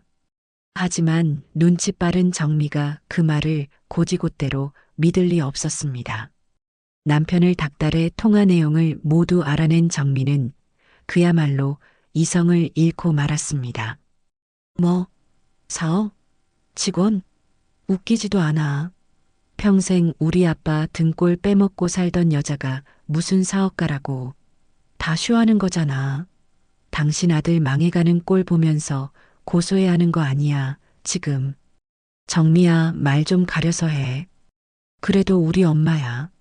엄마, 자식이 죽어가는데 돈 한 푼 없다고 내치는 게 그게 엄마야? 악마지. 독사 같은 여자. 정미는 온갖 악담을 퍼부으며 남수를 몰아세웠습니다. 그녀에게 저는 더 이상 시어머니가 아니었어요. 자신의 불행을 즐기고 있는 반드시 무너뜨려야 할 원수일 뿐이었습니다. 남수가 저를 설득하는 데 실패하자 정미는 자신이 직접 나서기로 결심했습니다. 어떻게든 제 연락처를 알아내 제게 본때를 보여주겠다고 마음먹은 것이지요. 남수가 잠든 사이 몰래 남편의 휴대폰을 뒤져 제 번호를 찾아냈습니다. 그리고 다음 날 이른 아침부터 제게 전화를 걸었습니다. 그날 저는 새로 이전한 공장에서 직원 아주머니들과 함께 아침 조회를 하고 있었습니다. 앞으로의 생산 계획과 신제품 개발에 대해 열띤 토론을 벌이고 있었지요. 활기차고 희망 넘치는 분위기 속에서 제 휴대폰이 날카롭게 울렸습니다. 모르는 번호였지만 왠지 불길한 예감에 휩싸였습니다. 잠깐만요. 저는 직원들에게 양해를 구하고 사무실로 들어가 전화를 받았습니다. 여보세요, 김계순입니다. 어머니, 수화기 너머로 들려오는 목소리는 제가 세상에서 가장 듣고 싶지 않았던 며느리 정미의 목소리였습니다. 그 목소리는 평소의 앙칼짐 대신 이상할 정도로 차분해서 오히려 더 섬뜩하게 느껴졌어요. 무슨 일이냐? 어머니, 저희 이렇게 힘든데 혼자만 잘 사시니 행복하세요? 정민은 본론부터 꺼냈습니다. 그 목소리에는 비아냥과 원망이 가득 담겨 있었어요. 저는 똑같이 차분한 목소리로 대꾸했습니다. 내가 잘 사는 게 너랑 무슨 상관이냐? 상관이 왜 없어요? 어머니는 저희 인생을 망쳐놓고 지금 혼자 도망쳐서 행복하게 살고 있잖아요. 저희가 망하는 꼴 보시니 속이 시원하세요? 정미의 목소리가 점점 격앙되기 시작했습니다. 저는 전화기를 귀에서 살짝 대며 한숨을 내쉬었습니다. 역시 이 아이는 조금도 변하지 않았구나. 모든 문제의 원인을 남의 탓으로 돌리는 저 버릇은 평생 고치지 못할 병이구나 싶었습니다. 얘야, 내가 분명히 말했을 텐데. 나는 네가 하라는 대로 했을 뿐이라고. 니들 인생에 간섭하지 말라며. 그래서 나는 내 인생을 찾았을 뿐이다. 그게 할 소리예요? 자식이 죽어가는데. 당신 손주가 길바닥에 나앉게 생겼는데 그깟 며느리 말 한마디에 토라져서 이럴 수가 있냐고요. 토라진 게 아니다. 깨달은 거지. 평생을 너희들을 위해 희생하며 살아온 내 인생이 얼마나 어리석었는지를, 그리고 너희들이 얼마나 이기적인 인간들인지를. 제 말에 정민은 잠시 말을 잃었습니다. 제가 이렇게까지 강하게 나올 줄은 몰랐던 모양입니다. 이내 정민은 거의 비명에 가까운 목소리로 악을 쓰기 시작했습니다. 어떻게 사람이 그렇게 독할 수가 있어요? 당신도 똑같이 당해봐야 해. 당신이 피땀 흘려 이룬 거라는 그 잘난 사업. 내가 다 망쳐버릴 거야. 당신도 내가 겪는 고통 똑같이 겪게 해줄 거라고. 그것은 단순한 분노의 표출이 아니었어요. 명백한 협박이자 선전포고였습니다. 저는 그 말을 듣는 순간 등골이 오싹해지는 것을 느꼈습니다. 하지만 두렵지는 않았어요. 오히려 제 마음속 마지막 남은 미련의 끈이 완전히 끊어지는 소리를 들었습니다. 이제는 정말 돌아올 수 없는 강을 건넜구나. 그래, 어디 한번 해보렴. 네가 가진 모든 힘을 다해서 이 늙은이를 한번 무너뜨려 봐라.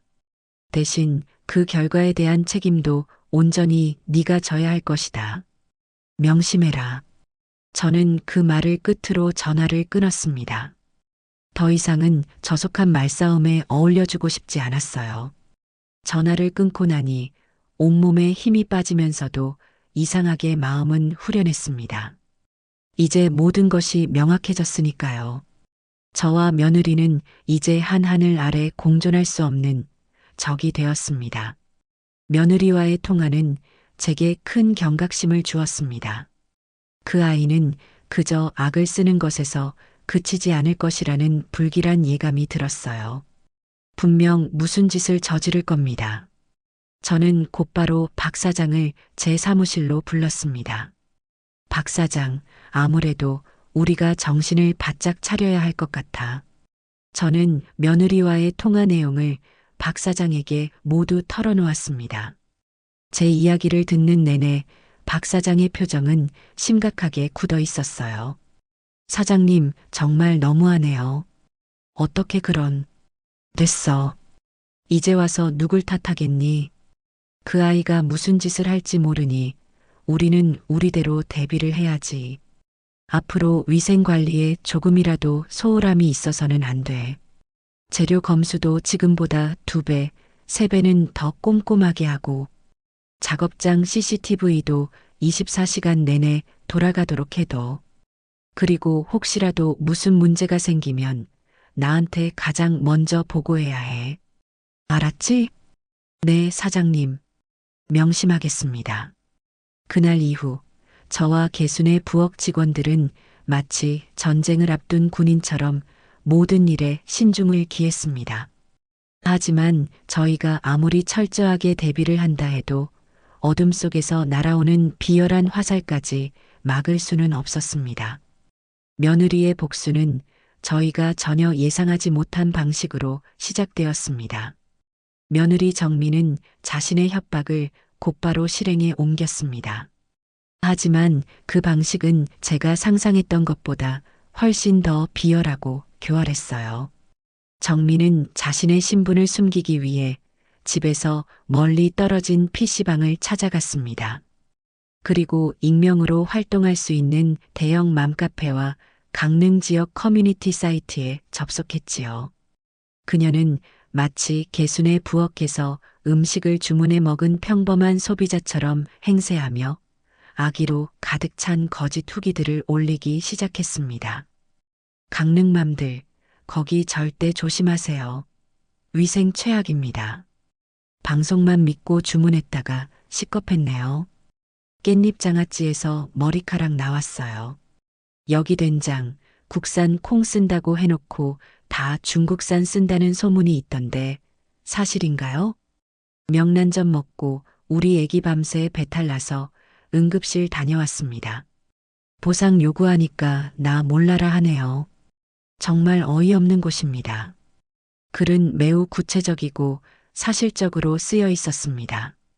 심지어 다른 곳에서 퍼온 벌레 나온 음식 사진을 교묘하게 편집해서 마치 저희 음식에서 나온 것처럼 조작해 올리기까지 했어요. 익명성에 기댄 대중은 진실을 확인하려 하지 않았습니다. 사람들은 정미가 만들어낸 거짓 정보에 쉽게 선동되었고 그 글들은 순식간에 수십 개의 커뮤니티로 퍼져나갔습니다. 하룻밤 사이에 정직과 정성으로 쌓아 올린 개순의 부엌의 명성은 바닥으로 곤두박질 쳤습니다. 다음 날 아침 저희는 아무것도 모른 채 평소처럼 출근했습니다. 하지만 공장의 분위기는 어제와는 완전히 달랐어요. 주문 확인을 하던 박 사장의 얼굴이 새하얗게 질려 있었고 직원 아주머니들은 어두운 표정으로 수군거리고 있었습니다. 사장님, 큰일 났어요. 빨리 이거 좀 보세요. 박 사장이 제게 보여준 컴퓨터 화면에는 밤새 인터넷을 뜨겁게 달군 저희에 대한 악의적인 글들이 가득했습니다. 글 밑에는 수백 개의 비난 댓글이 달려 있었어요. 방송 보고 착한 기업인 줄 알았는데 뒤통수 제대로 맞았네. 늙은이가 돈독이 올랐구만. 이런 곳은 당장 영업 정지시켜야 한다. 저는 제 눈을 의심했습니다. 손이 부들부들 떨리고 숨이 막혔어요.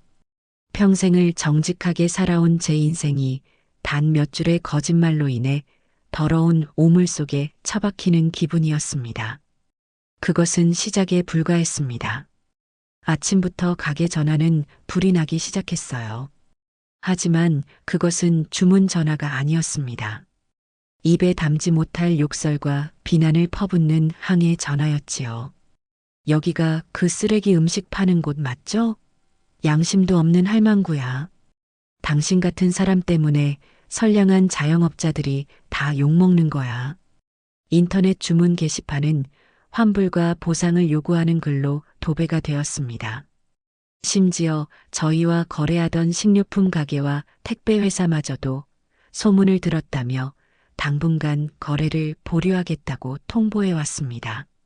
며칠 전까지만 해도 희망과 웃음소리로 가득했던 공장은 순식간에 절망과 침묵에 휩싸였습니다. 직원 아주머니들은 어쩔 줄 몰라 하며 제 눈치만 살폈고 박 사장은 쏟아지는 항해 전화를 받느라 핏발이 선눈으로 뛰어다녔습니다. 저는 제 사무실 의자에 망연자실하게 앉아 이 모든 상황을 무력하게 지켜볼 수밖에 없었습니다. 며느리의 복수는 성공적이었습니다. 그녀는 제 사업뿐만 아니라 제 영혼까지도 무너뜨리고 있었어요. 며칠 동안 저는 식음을 전폐하고 알아누웠습니다. 억울함과 분노에 잠을 이룰 수가 없었어요. 이대로 모든 것을 포기하고 싶다는 생각마저 들었습니다.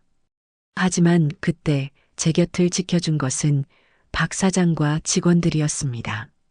사장님, 여기서 무너지시면 안 돼요. 이건 사장님 잘못이 아니잖아요. 누군가 악의적으로 꾸민 짓이 분명해요. 저희가 어떻게든 진실을 밝혀낼게요. 제발 기운 내세요. 그들은 월급도 받지 못할지도 모르는 상황에서도 제 곁을 떠나지 않고 저를 위로하고 격려해 주었습니다. 저는 그들의 얼굴을 보며 저 혼자만의 사업이 아니라는 사실을 깨달았습니다.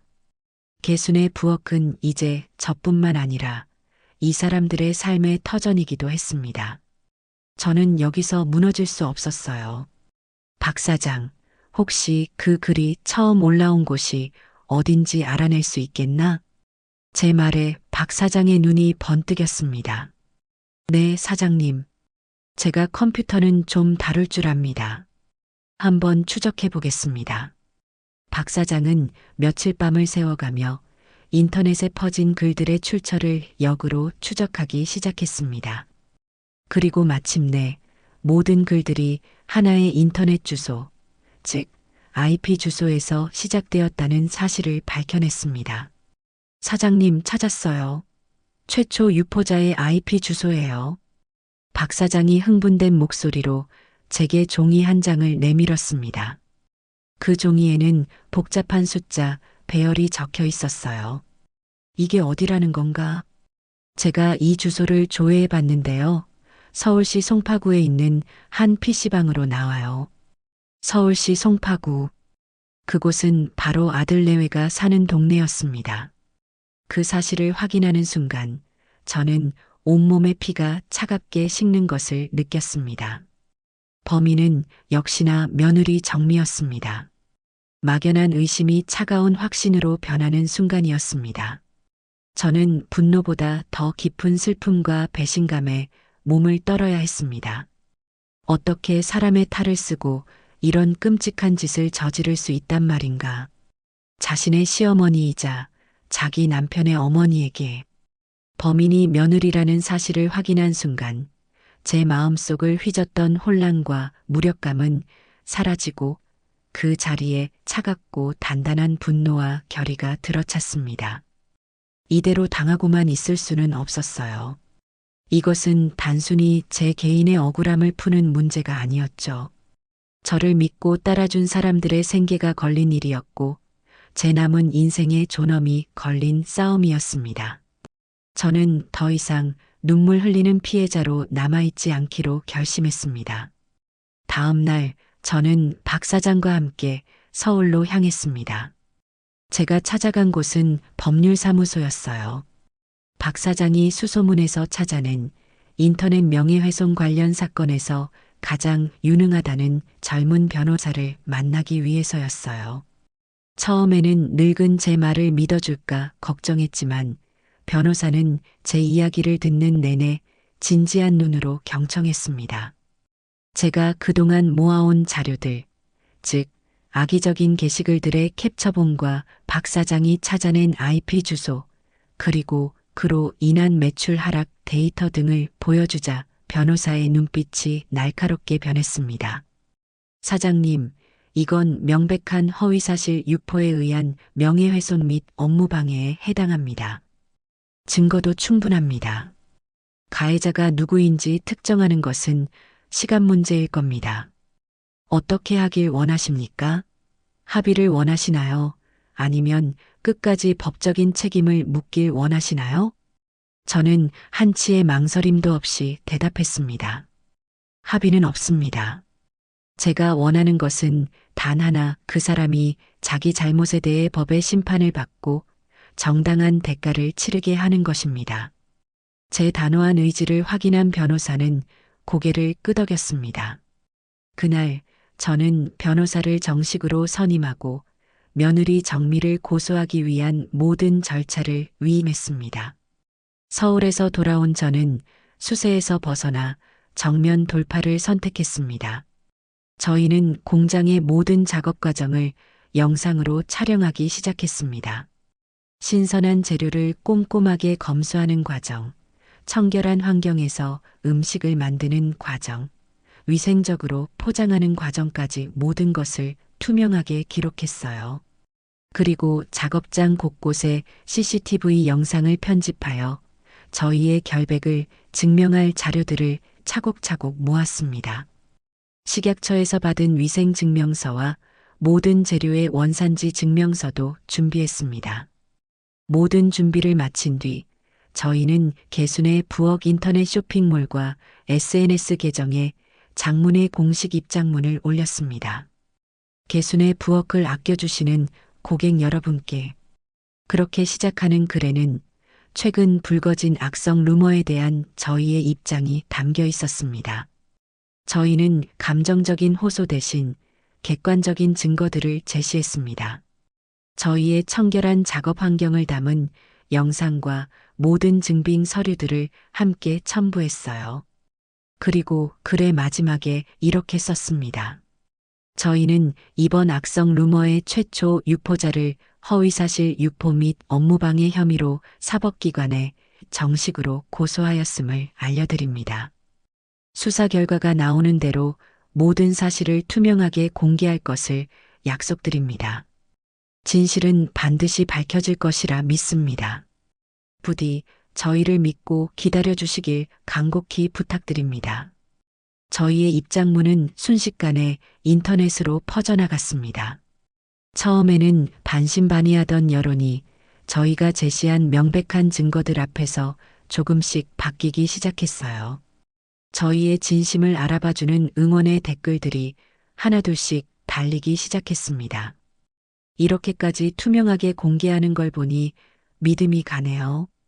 힘내세요. 진실을 밝혀질 겁니다. 물론 여전히 저희를 비난하는 사람들도 있었지만 저는 더 이상 흔들리지 않았습니다. 이제 주사위는 던져졌고 저는 법의 심판을 기다리면 되는 것이었습니다. 경찰의 수사는 신속하게 진행되었습니다. 변호사가 제출한 자료를 바탕으로 경찰은 문제의 PC방을 압수수색하여 그 시간대에 해당 IP를 사용한 사람이 며느리 정미라는 사실을 어렵지 않게 특정해냈습니다. PC방에 설치된 CCTV 영상에는 모자와 마스크로 얼굴을 가린 정미가 초조한 얼굴로 컴퓨터 자판을 두드리는 모습이 고스란히 찍혀 있었어요. 며칠 후 정미는 경찰로부터 조사를 받으러 오라는 출석 요구서를 받게 되었습니다. 그날 저녁 제 아들 남수에게서 전화가 걸려왔습니다. 아들의 목소리는 절망과 충격으로 완전히 무너져 내린 상태였어요. 엄마, 이게 다 사실이야? 정말 정미가 그런 짓을 한 거야? 그래, 사실이다. 엄마, 제발 고소 좀 취하해줘. 정미가 지금 자기 방에서 나오지도 않고 울고만 있어. 잘못했다고, 한 번만 용서해달라고 싹싹 빌고 있어. 엄마, 우리 강아지는 어떡해? 애 엄마를 전과자로 만들 셈이야? 제발 내가 무릎이라도 꿇을게. 한 번만 봐줘, 엄마. 아들은 거의 실성을 한 사람처럼 울부짖으며 제게 매달렸습니다. 아들의 절규를 듣는 제 마음도 갈기갈기 찢겨나갔습니다. 하지만 저는 마음을 더욱 굳게 먹었습니다. 지금 제가 용서를 하는 것은 진정한 자비가 아니라 더 큰 불행을 불러오는 독이라는 것을 알았기 때문이에요. 남수야, 잘 들어라. 사람은 누구나 실수를 할 수 있다. 하지만 자기 잘못에 대해 책임을 지지 않으려고 하는 것은 더 큰 죄악이다. 네 아내는 지금 자신의 잘못을 뉘우치는 게 아니야. 단지 벌을 받는 것이 두려울 뿐이지. 이번 기회에 자기 행동에는 반드시 책임이 따른다는 것을 뼈저리게 배우게 해야 한다. 엄마, 제발. 내 결심은 변하지 않는다.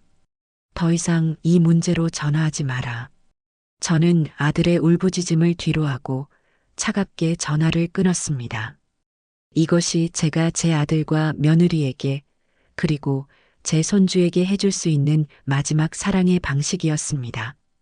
진실의 심판대 위에서 그들은 비로소 자신들의 잘못을 직면하고 진짜 어른으로 성장할 수 있는 기회를 얻게 될 것이라고 저는 굳게 믿었습니다. 며느리 정미에 대한 고소가 진행되고 법의 심판을 기다리는 시간은 생각보다 길고 더뎠습니다. 그 시간 동안 개순의 부엌은 서서히 예전의 활기를 되찾아갔습니다. 저희가 올린 공식 입장문과 명백한 증거들은 맹목적인 비난에 가려져 있던 진실을 수면 위로 끌어올렸습니다. 여론은 놀라울 정도로 빠르게 반전되었어요. 저희를 향하던 비난의 화살은 이제 동정론으로 바뀌었고, 오히려 이번 사건을 계기로 저희의 정직함이 알려지면서 이전보다 더 많은 주문이 밀려들기 시작했습니다. 위기가 곧 기회가 된다는 옛말이 하나도 틀리지 않았습니다. 하지만 저는 마냥 기뻐할 수만은 없었어요. 이 모든 소동의 끝에 제 아들과 며느리의 파멸이 기다리고 있다는 것을 알고 있었기 때문입니다. 몇 달 후 마침내 법원의 판결이 나왔습니다. 재판이 열리는 날 저는 법정에 나가지 않았습니다. 차마 제 손으로 파멸시킨 며느리의 얼굴을 마주할 자신이 없었기 때문이에요. 변호사를 통해 전해 들은 결과는 제 예상과 크게 다르지 않았습니다. 증거가 너무나 명백했기에 정미는 자신의 혐의를 부인할 수 없었습니다. 판사는 정미에게 허위사실 유포에 의한 명예훼손 및 업무방해 혐의를 모두 유죄로 인정하고 벌금형과 함께 사회봉사 명령을 선고했습니다. 징역형만은 면하게 해달라며 눈물로 선처를 호소했던 모양이지만 판사는 죄질이 매우 불량하고 피해자에게 회복할 수 없는 피해를 주었다며 단호하게 판결을 내렸다고 해요. 그 소식을 전해 들은 날 저는 공장 문을 일찍 닫고 혼자 바닷가로 나갔습니다. 차가운 바닷바람을 맞으며 한참을 걸었어요. 이겼지만 이긴 것 같지 않은 씁쓸한 마음이 가슴을 짓눌렀습니다. 제가 원했던 것은 이런 것이었을까요? 결국 제 손으로 제 자식의 가정을 풍비박산낸 어미가 되고 만 것 같아 마음이 무거웠습니다. 하지만 저는 이내 고개를 저었습니다. 이건 제가 시작한 싸움이 아니었어요. 저는 단지 제 자신을 그리고 저를 믿어준 사람들을 지키기 위해 맞서 싸웠을 뿐입니다. 잘못을 저질렀으면 그에 대한 대가를 치르는 것이 세상의 이치입니다. 그 이치를 가르쳐주는 것 또한 어미로서 제가 해야 할 마지막 역할일지도 모른다고 생각했습니다. 법원의 판결은 아들 내외의 삶을 송두리째 흔들어 놓았습니다. 당장 수천만 원에 달하는 벌금을 마련할 길이 막막했어요. 실직 위기에 내몰린 남수의 월급으로는 어림도 없는 금액이었습니다. 신용도는 이미 바닥까지 떨어진 상태라 어디서 돈을 빌릴 수도 없었지요. 결국 그들은 마지막 남은 자존심이었던 아파트를 팔기로 결정했습니다. 하지만 집은 급하게 내놓은 탓에 제값을 받지 못했고 그마저도 대부분은 대출금을 갚는 데 사용해야 했습니다. 벌금을 내고 나니 그들의 손에 남은 것은 얼마 되지 않는 푼돈뿐이었습니다. 그들은 결국 정든 동네를 떠나 도시 외곽에 허름하고 비좁은 월세방으로 이사를 가야만 했습니다. 방 2개짜리 낡은 빌라. 햇볕도 잘 들지 않고 곰팡내 나는 그곳은 그들이 그토록 경멸했던 가난의 풍경 그 자체였습니다. 남수는 가족의 생계를 책임지기 위해 건설 현장을 전전하며 막노동을 시작했습니다. 새벽같이 일어나 먼지가 풀풀 날리는 현장에서 하루 종일 땀을 흘리고 녹초가 된 몸으로 밤늦게 귀가하는 것이 그의 일상이 되었어요. 한때는 번듯한 회사원이었던 아들이 이제는 거친 노동으로 하루하루를 버텨내야 하는 신세가 된 것입니다. 며느리 정미의 삶도 나락으로 떨어졌습니다. 그녀는 매일 정해진 시간에 구청으로 출근해 사회봉사를 해야만 했어요. 그녀에게 주어진 일은 공공 화장실을 청소하거나 공원에 쓰레기를 줍는 일이었습니다. 늘 남들 위에 서서 대접받는 것에 익숙했던 그녀에게 다른 사람들이 버린 오물을 치우는 일은 죽기보다 더한 굴욕이었을 겁니다. 처음 며칠 동안은 구역질을 해가며 눈물만 흘렸다고 해요. 하지만 감독관의 호통과 주변 사람들의 경멸 어린 시선 속에서 그녀는 자신이 처한 현실을 받아들일 수밖에 없었습니다. 화려했던 옷과 가방은 모두 팔아 생활비에 보탰고 그녀의 손에는 명품백 대신 고무장갑과 쓰레기 봉투가 들려 있었습니다. 그녀는 그곳에서 처음으로 돈의 가치와 땀의 의미를 몸으로 배우기 시작했습니다. 반면 개순의 부엌은 하루가 다르게 번창해 갔습니다. 법적 분쟁에서 승리하고 모든 누명을 벗은 저희는 오히려 이전보다 더 큰 신뢰를 얻게 되었어요. 정직함으로 위기를 극복한 착한 기업이라는 이미지가 생기면서 대형 백화점과 온라인 쇼핑몰에서도 입점 제한이 들어왔습니다. 저희는 더 이상 작은 동네 가게가 아니었어요. 전국을 무대로 하는 어엿한 식품 회사로 성장하고 있었습니다. 저는 늘어난 일감을 감당하기 위해 공장을 증축하고 더 많은 직원을 고용했습니다. 동네 아주머니들에게 안정적인 일자리를 제공하고 지역사회에 기여할 수 있다는 사실이 저를 더욱 행복하게 만들었어요. 제 개인의 성공이 아니라 모두의 성공이 되어가고 있었으니까요. 저는 제 삶이 이렇게까지 빛날 수 있으리라고는 상상도 해본 적이 없었습니다. 그리고 그 빛이 아들 내외가 처한 어둠과 너무나도 선명한 대조를 이루고 있다는 사실이 저를 때때로 서글프게 만들었습니다. 그렇게 몇 달의 시간이 흘렀습니다. 계절이 두어 번 바뀌는 동안 저는 아들 내외와 아무런 연락도 하지 않고 지냈습니다. 아니, 의식적으로 그들을 제 삶에서 밀어냈다는 표현이 더 맞을 거예요. 그들의 소식을 궁금해하지 않으려 애썼고 그들을 떠올리지 않으려 일에만 몰두했습니다. 그들 역시 제게 먼저 연락을 해오지 않았습니다. 어쩌면 제 아들은 제게 연락할 면목이 없었을지도 모릅니다. 저희 사이에는 건널 수 없을 만큼 깊고 차가운 강이 흐르고 있었습니다.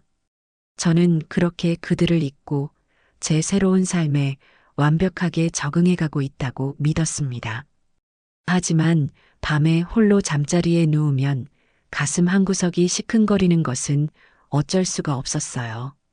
피는 물보다 진하다는 옛말처럼 자식이라는 인연의 끈은 그렇게 쉽게 끊어낼 수 있는 것이 아니었습니다.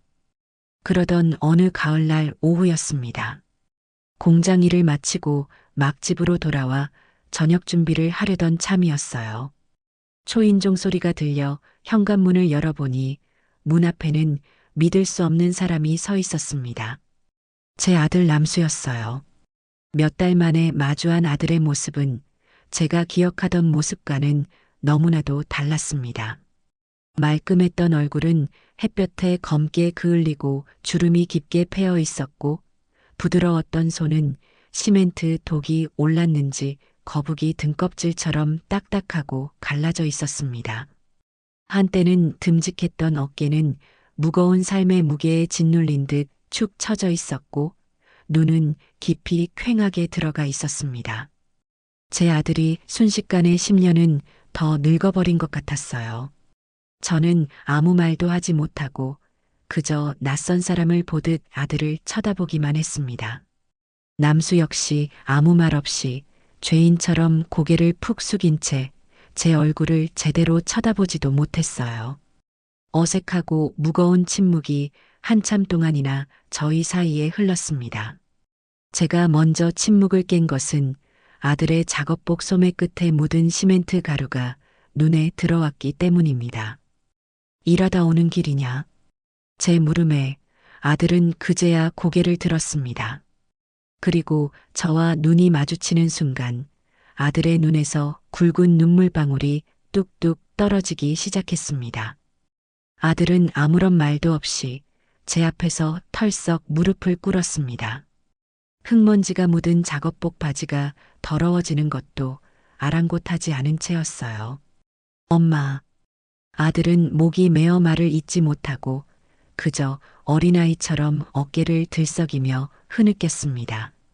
그 울음소리에는 지난 몇 달간 그가 겪었을 고통과 서름, 그리고 뒤늦은 후회가 모두 담겨 있었습니다. 저는 그런 아들을 그저 말없이 내려다보았습니다. 예전 같았으면 당장 달려가 아들을 일으켜 세우고 등을 두드려 주었겠지만 저는 그러지 않았어요.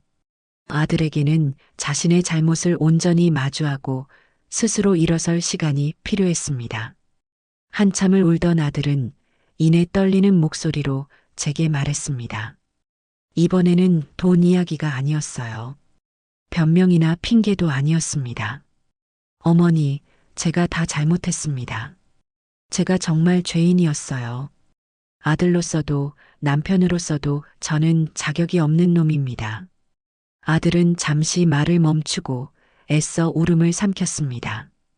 어머니 인생을 제가 다 망가뜨리고 제 가정도 제 손으로 망가뜨렸습니다. 저는 평생을 비겁하게 살아왔어요. 엄마 뒤에 숨어서, 마누라 등 뒤에 숨어서 제 책임을 회피하기만 했습니다. 이제야 제가 얼마나 한심한 놈이었는지 깨달았습니다. 어머니, 저를 용서하지 마세요. 저는 용서받을 자격도 없는 놈입니다. 아들은 이마가 땅에 닿을 듯이 고개를 숙이고 오열했습니다. 그 눈물은 지난번 전화기 너머로 들려왔던 자기 연민에 가득 찬 눈물과는 질적으로 다른 것이었습니다. 그것은 자신의 밑바닥을 처절하게 마주한 인간이 흘리는 진정한 참회의 눈물이었습니다. 저는 아들의 그 모습을 보며 제 마음을 짓누르던 마지막 분노의 응어리가 조용히 녹아내리는 것을 느꼈습니다.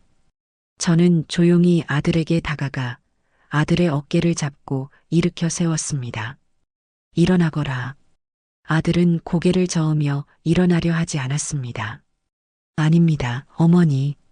저는 이 벌을 받아야 합니다. 일어서라 했다. 언제까지고 그렇게 주저앉아 있을 셈이냐. 제 단호한 목소리에 아들은 마지못해 자리에서 일어섰습니다. 저는 아들을 데리고 집 안으로 들어와 식탁 의자에 앉혔습니다. 그리고 아무 말 없이 부엌으로 가 밥을 차리기 시작했어요. 갓 지은 따끈한 밥과 얼마 전에 담근 김장김치, 그리고 아들이 가장 좋아하던 장조림을 꺼내 소박한 밥상을 차렸습니다. 먹어라. 아들은 밥상 앞에 앉아서도 숟가락을 들지 못하고 그저 고개만 숙이고 있었습니다. 배고플 텐데 어서 먹어. 제 재촉에 아들은 떨리는 손으로 겨우 숟가락을 들었습니다. 그리고 밥 한 술을 입에 넣는 순간 참고 있던 울음을 다시 터뜨리고 말았습니다. 뜨거운 밥알과 함께 그동안의 서름이 한꺼번에 목구멍으로 넘어오는 모양이었습니다. 아들은 소리도 내지 못하고 눈물 콧물을 쏟으며 꾸역꾸역 밥을 삼켰습니다. 저는 그런 아들의 모습을 그저 묵묵히 지켜봐 주었습니다. 밥을 다 먹고 난 뒤 아들은 제 앞에 다시 한번 고개를 숙였습니다. 어머니, 감사합니다. 정말 감사합니다. 됐다. 이제 그만 가봐라. 날도 추운데 어서. 저는 아들을 현관까지 배웅했습니다. 문을 열고 나서려던 아들은 마지막으로 저를 돌아보며 말했습니다. 어머니, 저 이제 정말 달라지겠습니다. 도망치지 않고 제 힘으로 제 가정을 다시 일으켜 세우겠습니다. 언제가 될지는 모르지만 언젠가 정말 떳떳한 아들이 되어서 다시 찾아뵙겠습니다. 저는 아무 말 없이 그저 아들의 어깨를 한번 툭 쳐주었습니다. 멀어져가는 아들의 지친 뒷모습을 보며 저는 문을 닫았습니다. 문에 기댄 채 저는 저도 모르게 참고 있던 눈물을 흘리고 말았습니다. 그것은 슬픔의 눈물이 아니었어요.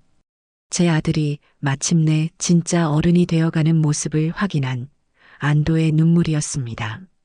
아들이 다녀간 후 저는 며칠 동안 깊은 생각에 잠겼습니다. 아들은 분명 변하고 있었어요. 하지만 그렇다고 해서 지난날의 상처가 모두 사라지고 예전처럼 아무렇지 않게 가족으로 돌아갈 수는 없는 노릇이었습니다. 저희에게는 시간이 필요했어요. 서로의 상처를 치유하고 새로운 관계를 정립하기 위한 시간이 말입니다. 특히 제게는 아직 며느리 정미를 용서할 마음의 준비가 되어 있지 않았습니다. 하지만 죄 없는 손주까지 외면하고 싶지는 않았어요. 아이는 아무런 잘못이 없으니까요. 고민 끝에 저는 아들 남수에게 전화를 걸었습니다. 나다. 네, 어머니. 무슨 일 있으세요? 아들의 목소리는 한결 차분해져 있었습니다. 저는 제안을 하나 했습니다. 손주는 죄가 없으니 한 달에 2번만 내가 볼 수 있게 해다오. 네. 주말마다 네가 아이를 강릉 버스터미널에 데려다 주면 내가 데리러 가마. 그리고 일요일 저녁에 다시 데려다 주마. 저는 단호하게 조건을 덧붙였습니다.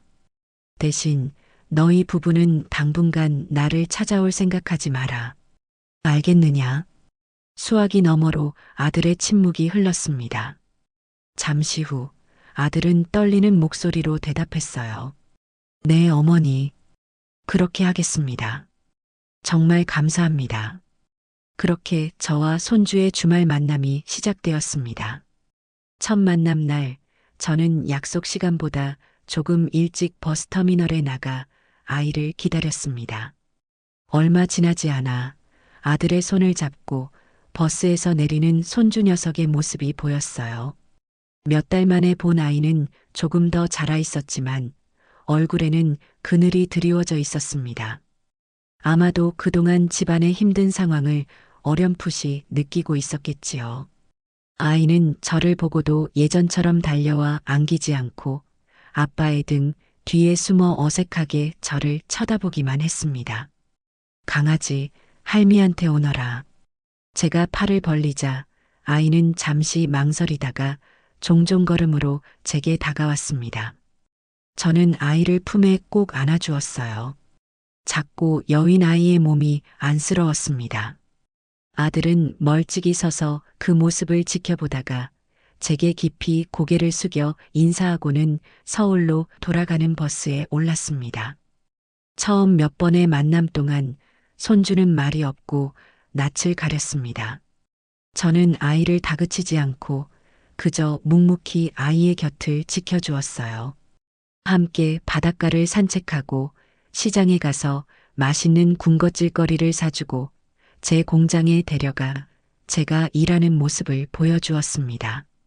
아이는 처음에는 모든 것을 신기하고 어색하게 쳐다보기만 했지만 시간이 지나면서 조금씩 마음의 문을 열기 시작했어요. 특히 아이는 제가 일하는 모습을 가장 흥미롭게 지켜보았습니다. 수십 명의 직원들 앞에서 카리스마 있게 일을 지시하고 손님들에게 환하게 웃으며 자신의 음식을 설명하는 제 모습이 아이에게는 무척이나 새롭고 멋있게 보였던 모양입니다. 할머니, 진짜 멋있어요. 사장님 같아요. 어느 날 아이가 제게 그런 말을 했습니다. 저는 웃으며 대답했어요. 사장님 맞는데? 이 공장은 다 할머니 거야. 우와, 그럼 할머니 부자예요? 부자는 아니지만 우리 강아지 맛있는 거 사줄 돈은 있지. 저는 아이와 함께 웃었습니다. 아이는 더 이상 저를 그저 밥해주고 용돈 주던 할머니로만 보지 않았습니다. 자신의 일을 사랑하고 다른 사람들에게 존경받는 한 사람의 멋진 여성으로 보기 시작했어요. 저희 사이에는 예전과는 다른 존중과 이해를 바탕으로 한 새로운 관계가 형성되고 있었습니다. 저희는 함께 텃밭을 가꾸고 함께 장을 담그고 함께 웃고 떠들며 소중한 추억들을 쌓아갔습니다. 아이의 얼굴에서는 점점 그늘이 걷히고 예전의 밝고 씩씩한 모습을 되찾아갔습니다. 이러한 소식은 아들을 통해 며느리 정미의 귀에도 들어갔을 겁니다. 그녀는 무슨 생각을 했을까요? 사회봉사를 마치고 작은 식당 주방에서 하루 종일 설거지를 하며 고된 노동으로 하루하루를 보내고 있는 그녀에게 아들의 행복한 모습은 어떤 의미였을까요? 아마 처음에는 질투와 시기심을 느꼈을지도 모릅니다. 하지만 시간이 지나면서 그녀 역시 조금씩 변해가고 있었습니다. 고된 노동은 그녀의 몸을 힘들게 했지만 동시에 그녀의 마음속에 가득 차 있던 오만과 이기심을 씻어내는 정화수 역할을 했습니다. 그녀는 식당에서 묵묵히 자기 일을 하는 사람들을 보며 세상에는 자신보다 더 힘들게 하지만 더 정직하게 살아가는 사람들이 많다는 것을 깨달았습니다. 그리고 그런 깨달음은 그녀가 그토록 경멸했던 저를 다시 한번 돌아보게 만드는 계기가 되었을 겁니다. 그녀는 이제 제가 가진 부와 명성이 아니라 그 모든 것을 스스로의 힘으로 일궈낸 저의 삶 자체를 어렴풋이나마 인정하기 시작했을지도 모릅니다. 그녀는 더 이상 저희의 만남에 대해 아무런 이의도 제기하지 않았습니다. 그것은 자신이 저지른 죗값에 대한 당연한 결과라고 묵묵히 받아들이고 있었습니다. 시간은 쏜살같이 흘러 제가 강릉에 정착한 지 어느덧 1년이라는 세월이 지났습니다. 그동안 개순의 부엌은 강릉을 대표하는 향토 기업으로 단단히 자리 잡았고 저는 지역사회에서 꽤나 이름난 인사가 되어 있었습니다. 공장 운영은 이제 박 사장과 믿음직한 직원들에게 대부분 맡기고 저는 신제품 개발과 품질 관리에만 집중하며 한결 여유로운 생활을 누리고 있었지요. 제 삶은 그야말로 상전벽해라는 말이 딱 어울릴 정도로 변해 있었습니다. 그러던 어느 날 제게 아주 특별한 제안이 하나 들어왔습니다. 서울의 한 대형 출판사에서 제 인생 이야기를 책으로 펴내고 싶다는 연락을 해온 것입니다. 처음에는 손사래를 쳤습니다. 저같이 평범한 늙은이의 인생 이야기가 누가에게 감동이나 교훈을 줄 수 있겠느냐고 생각했어요. 하지만 출판사 편집장은 끈질기게 저를 설득했습니다. 제 이야기가 힘든 시기를 겪고 있는 많은 여성들에게 큰 용기와 희망을 줄 수 있을 것이라고요. 며칠을 고민한 끝에 저는 그 제안을 받아들이기로 결심했습니다. 제 지난 삶을 한번 정리하고 온전한 김계순으로 다시 태어나는 계기가 될 수도 있겠다는 생각이 들었기 때문입니다. 그때부터 몇 달 동안 작가와 함께 제 인생을 되짚어보는 시간을 가졌습니다. 잊고 싶었던 아픈 기억들을 다시 꺼내놓는 것은 쉽지 않은 과정이었지만 오히려 그 과정을 통해 저는 제 상처를 정면으로 마주하고 치유할 수 있었습니다. 제 삶을 객관적으로 돌아보니 그 모든 시련과 고통이 결국 지금의 저를 만들기 위한 밑거름이 되었다는 것을 깨달을 수 있었어요. 몇 달 후 마침내 제 이름 석자가 박힌 책이 세상에 나왔습니다. 제목은 나의 이름은 김계순입니다였어요. 책은 놀라울 정도로 큰 반향을 일으켰습니다. 제 이야기에 공감하고 위로받았다는 독자들의 편지가 매일같이 공장으로 쏟아져 들어왔습니다.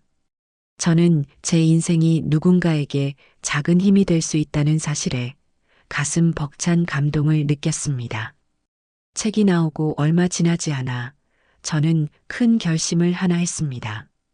이제는 그들을 만날 때가 되었다고 생각했어요. 저는 아들 남수에게 전화를 걸어 며느리와 손주를 데리고 강릉으로 오라고 말했습니다. 제 집이 아닌 바다가 보이는 근사한 횟집에 예약을 해두었다고요. 약속한 날 식당에 먼저 도착해 그들을 기다리는 제 마음은 이상하게도 차분했습니다. 잠시 후 식당 문을 열고 들어서는 세 사람의 모습이 보였습니다. 1년 만에 마주한 며느리 정미의 모습은 많이 변해 있었어요. 화려했던 옷차림 대신 수수하지만 단정한 옷을 입고 있었고 짙었던 화장기 없는 얼굴에는 지난 세월의 고단함이 그대로 묻어 있었습니다. 하지만 그 눈빛은 예전처럼 날카롭고 오만하지 않았어요. 오히려 모든 것을 체념한 듯 깊고 차분하게 가라앉아 있었습니다. 정민은 제 앞으로 다가오더니 아무 말 없이 허리를 90도로 깊이 숙였습니다. 그리고 나지막하지만 분명한 목소리로 말했어요. 어머니, 죄송합니다. 제가 다 잘못했습니다.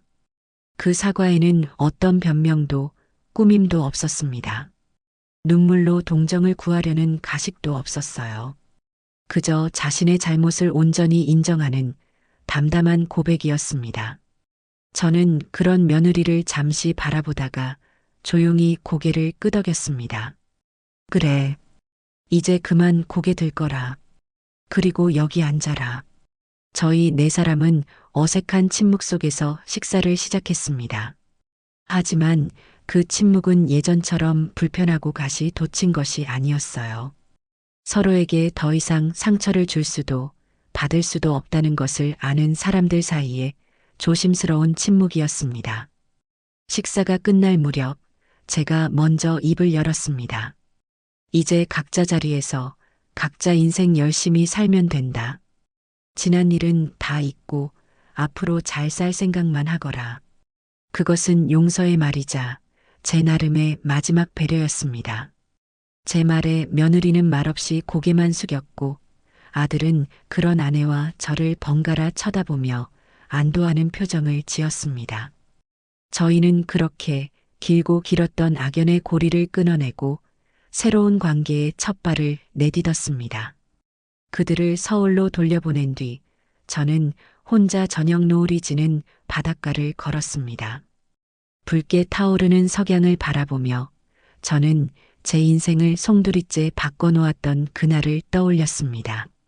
저희 인생에 간섭 좀 하지 마세요. 제 심장을 얼어붙게 했던 며느리의 그 모진 말 한마디가 역설적이게도 제게 진짜 제 인생을 선물해 주었다는 사실을 깨달았습니다.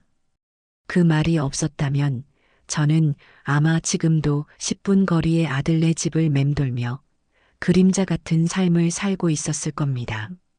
저는 더 이상 누구의 엄마도 누구의 할머니도 아니었습니다. 저는 개순의 부엌 대표이자 베스트셀러 작가이며 제 삶의 온전한 주인인 김계순이었습니다. 파도 소리가 제 귓가에 자장가처럼 부드럽게 속삭이는 것 같았어요.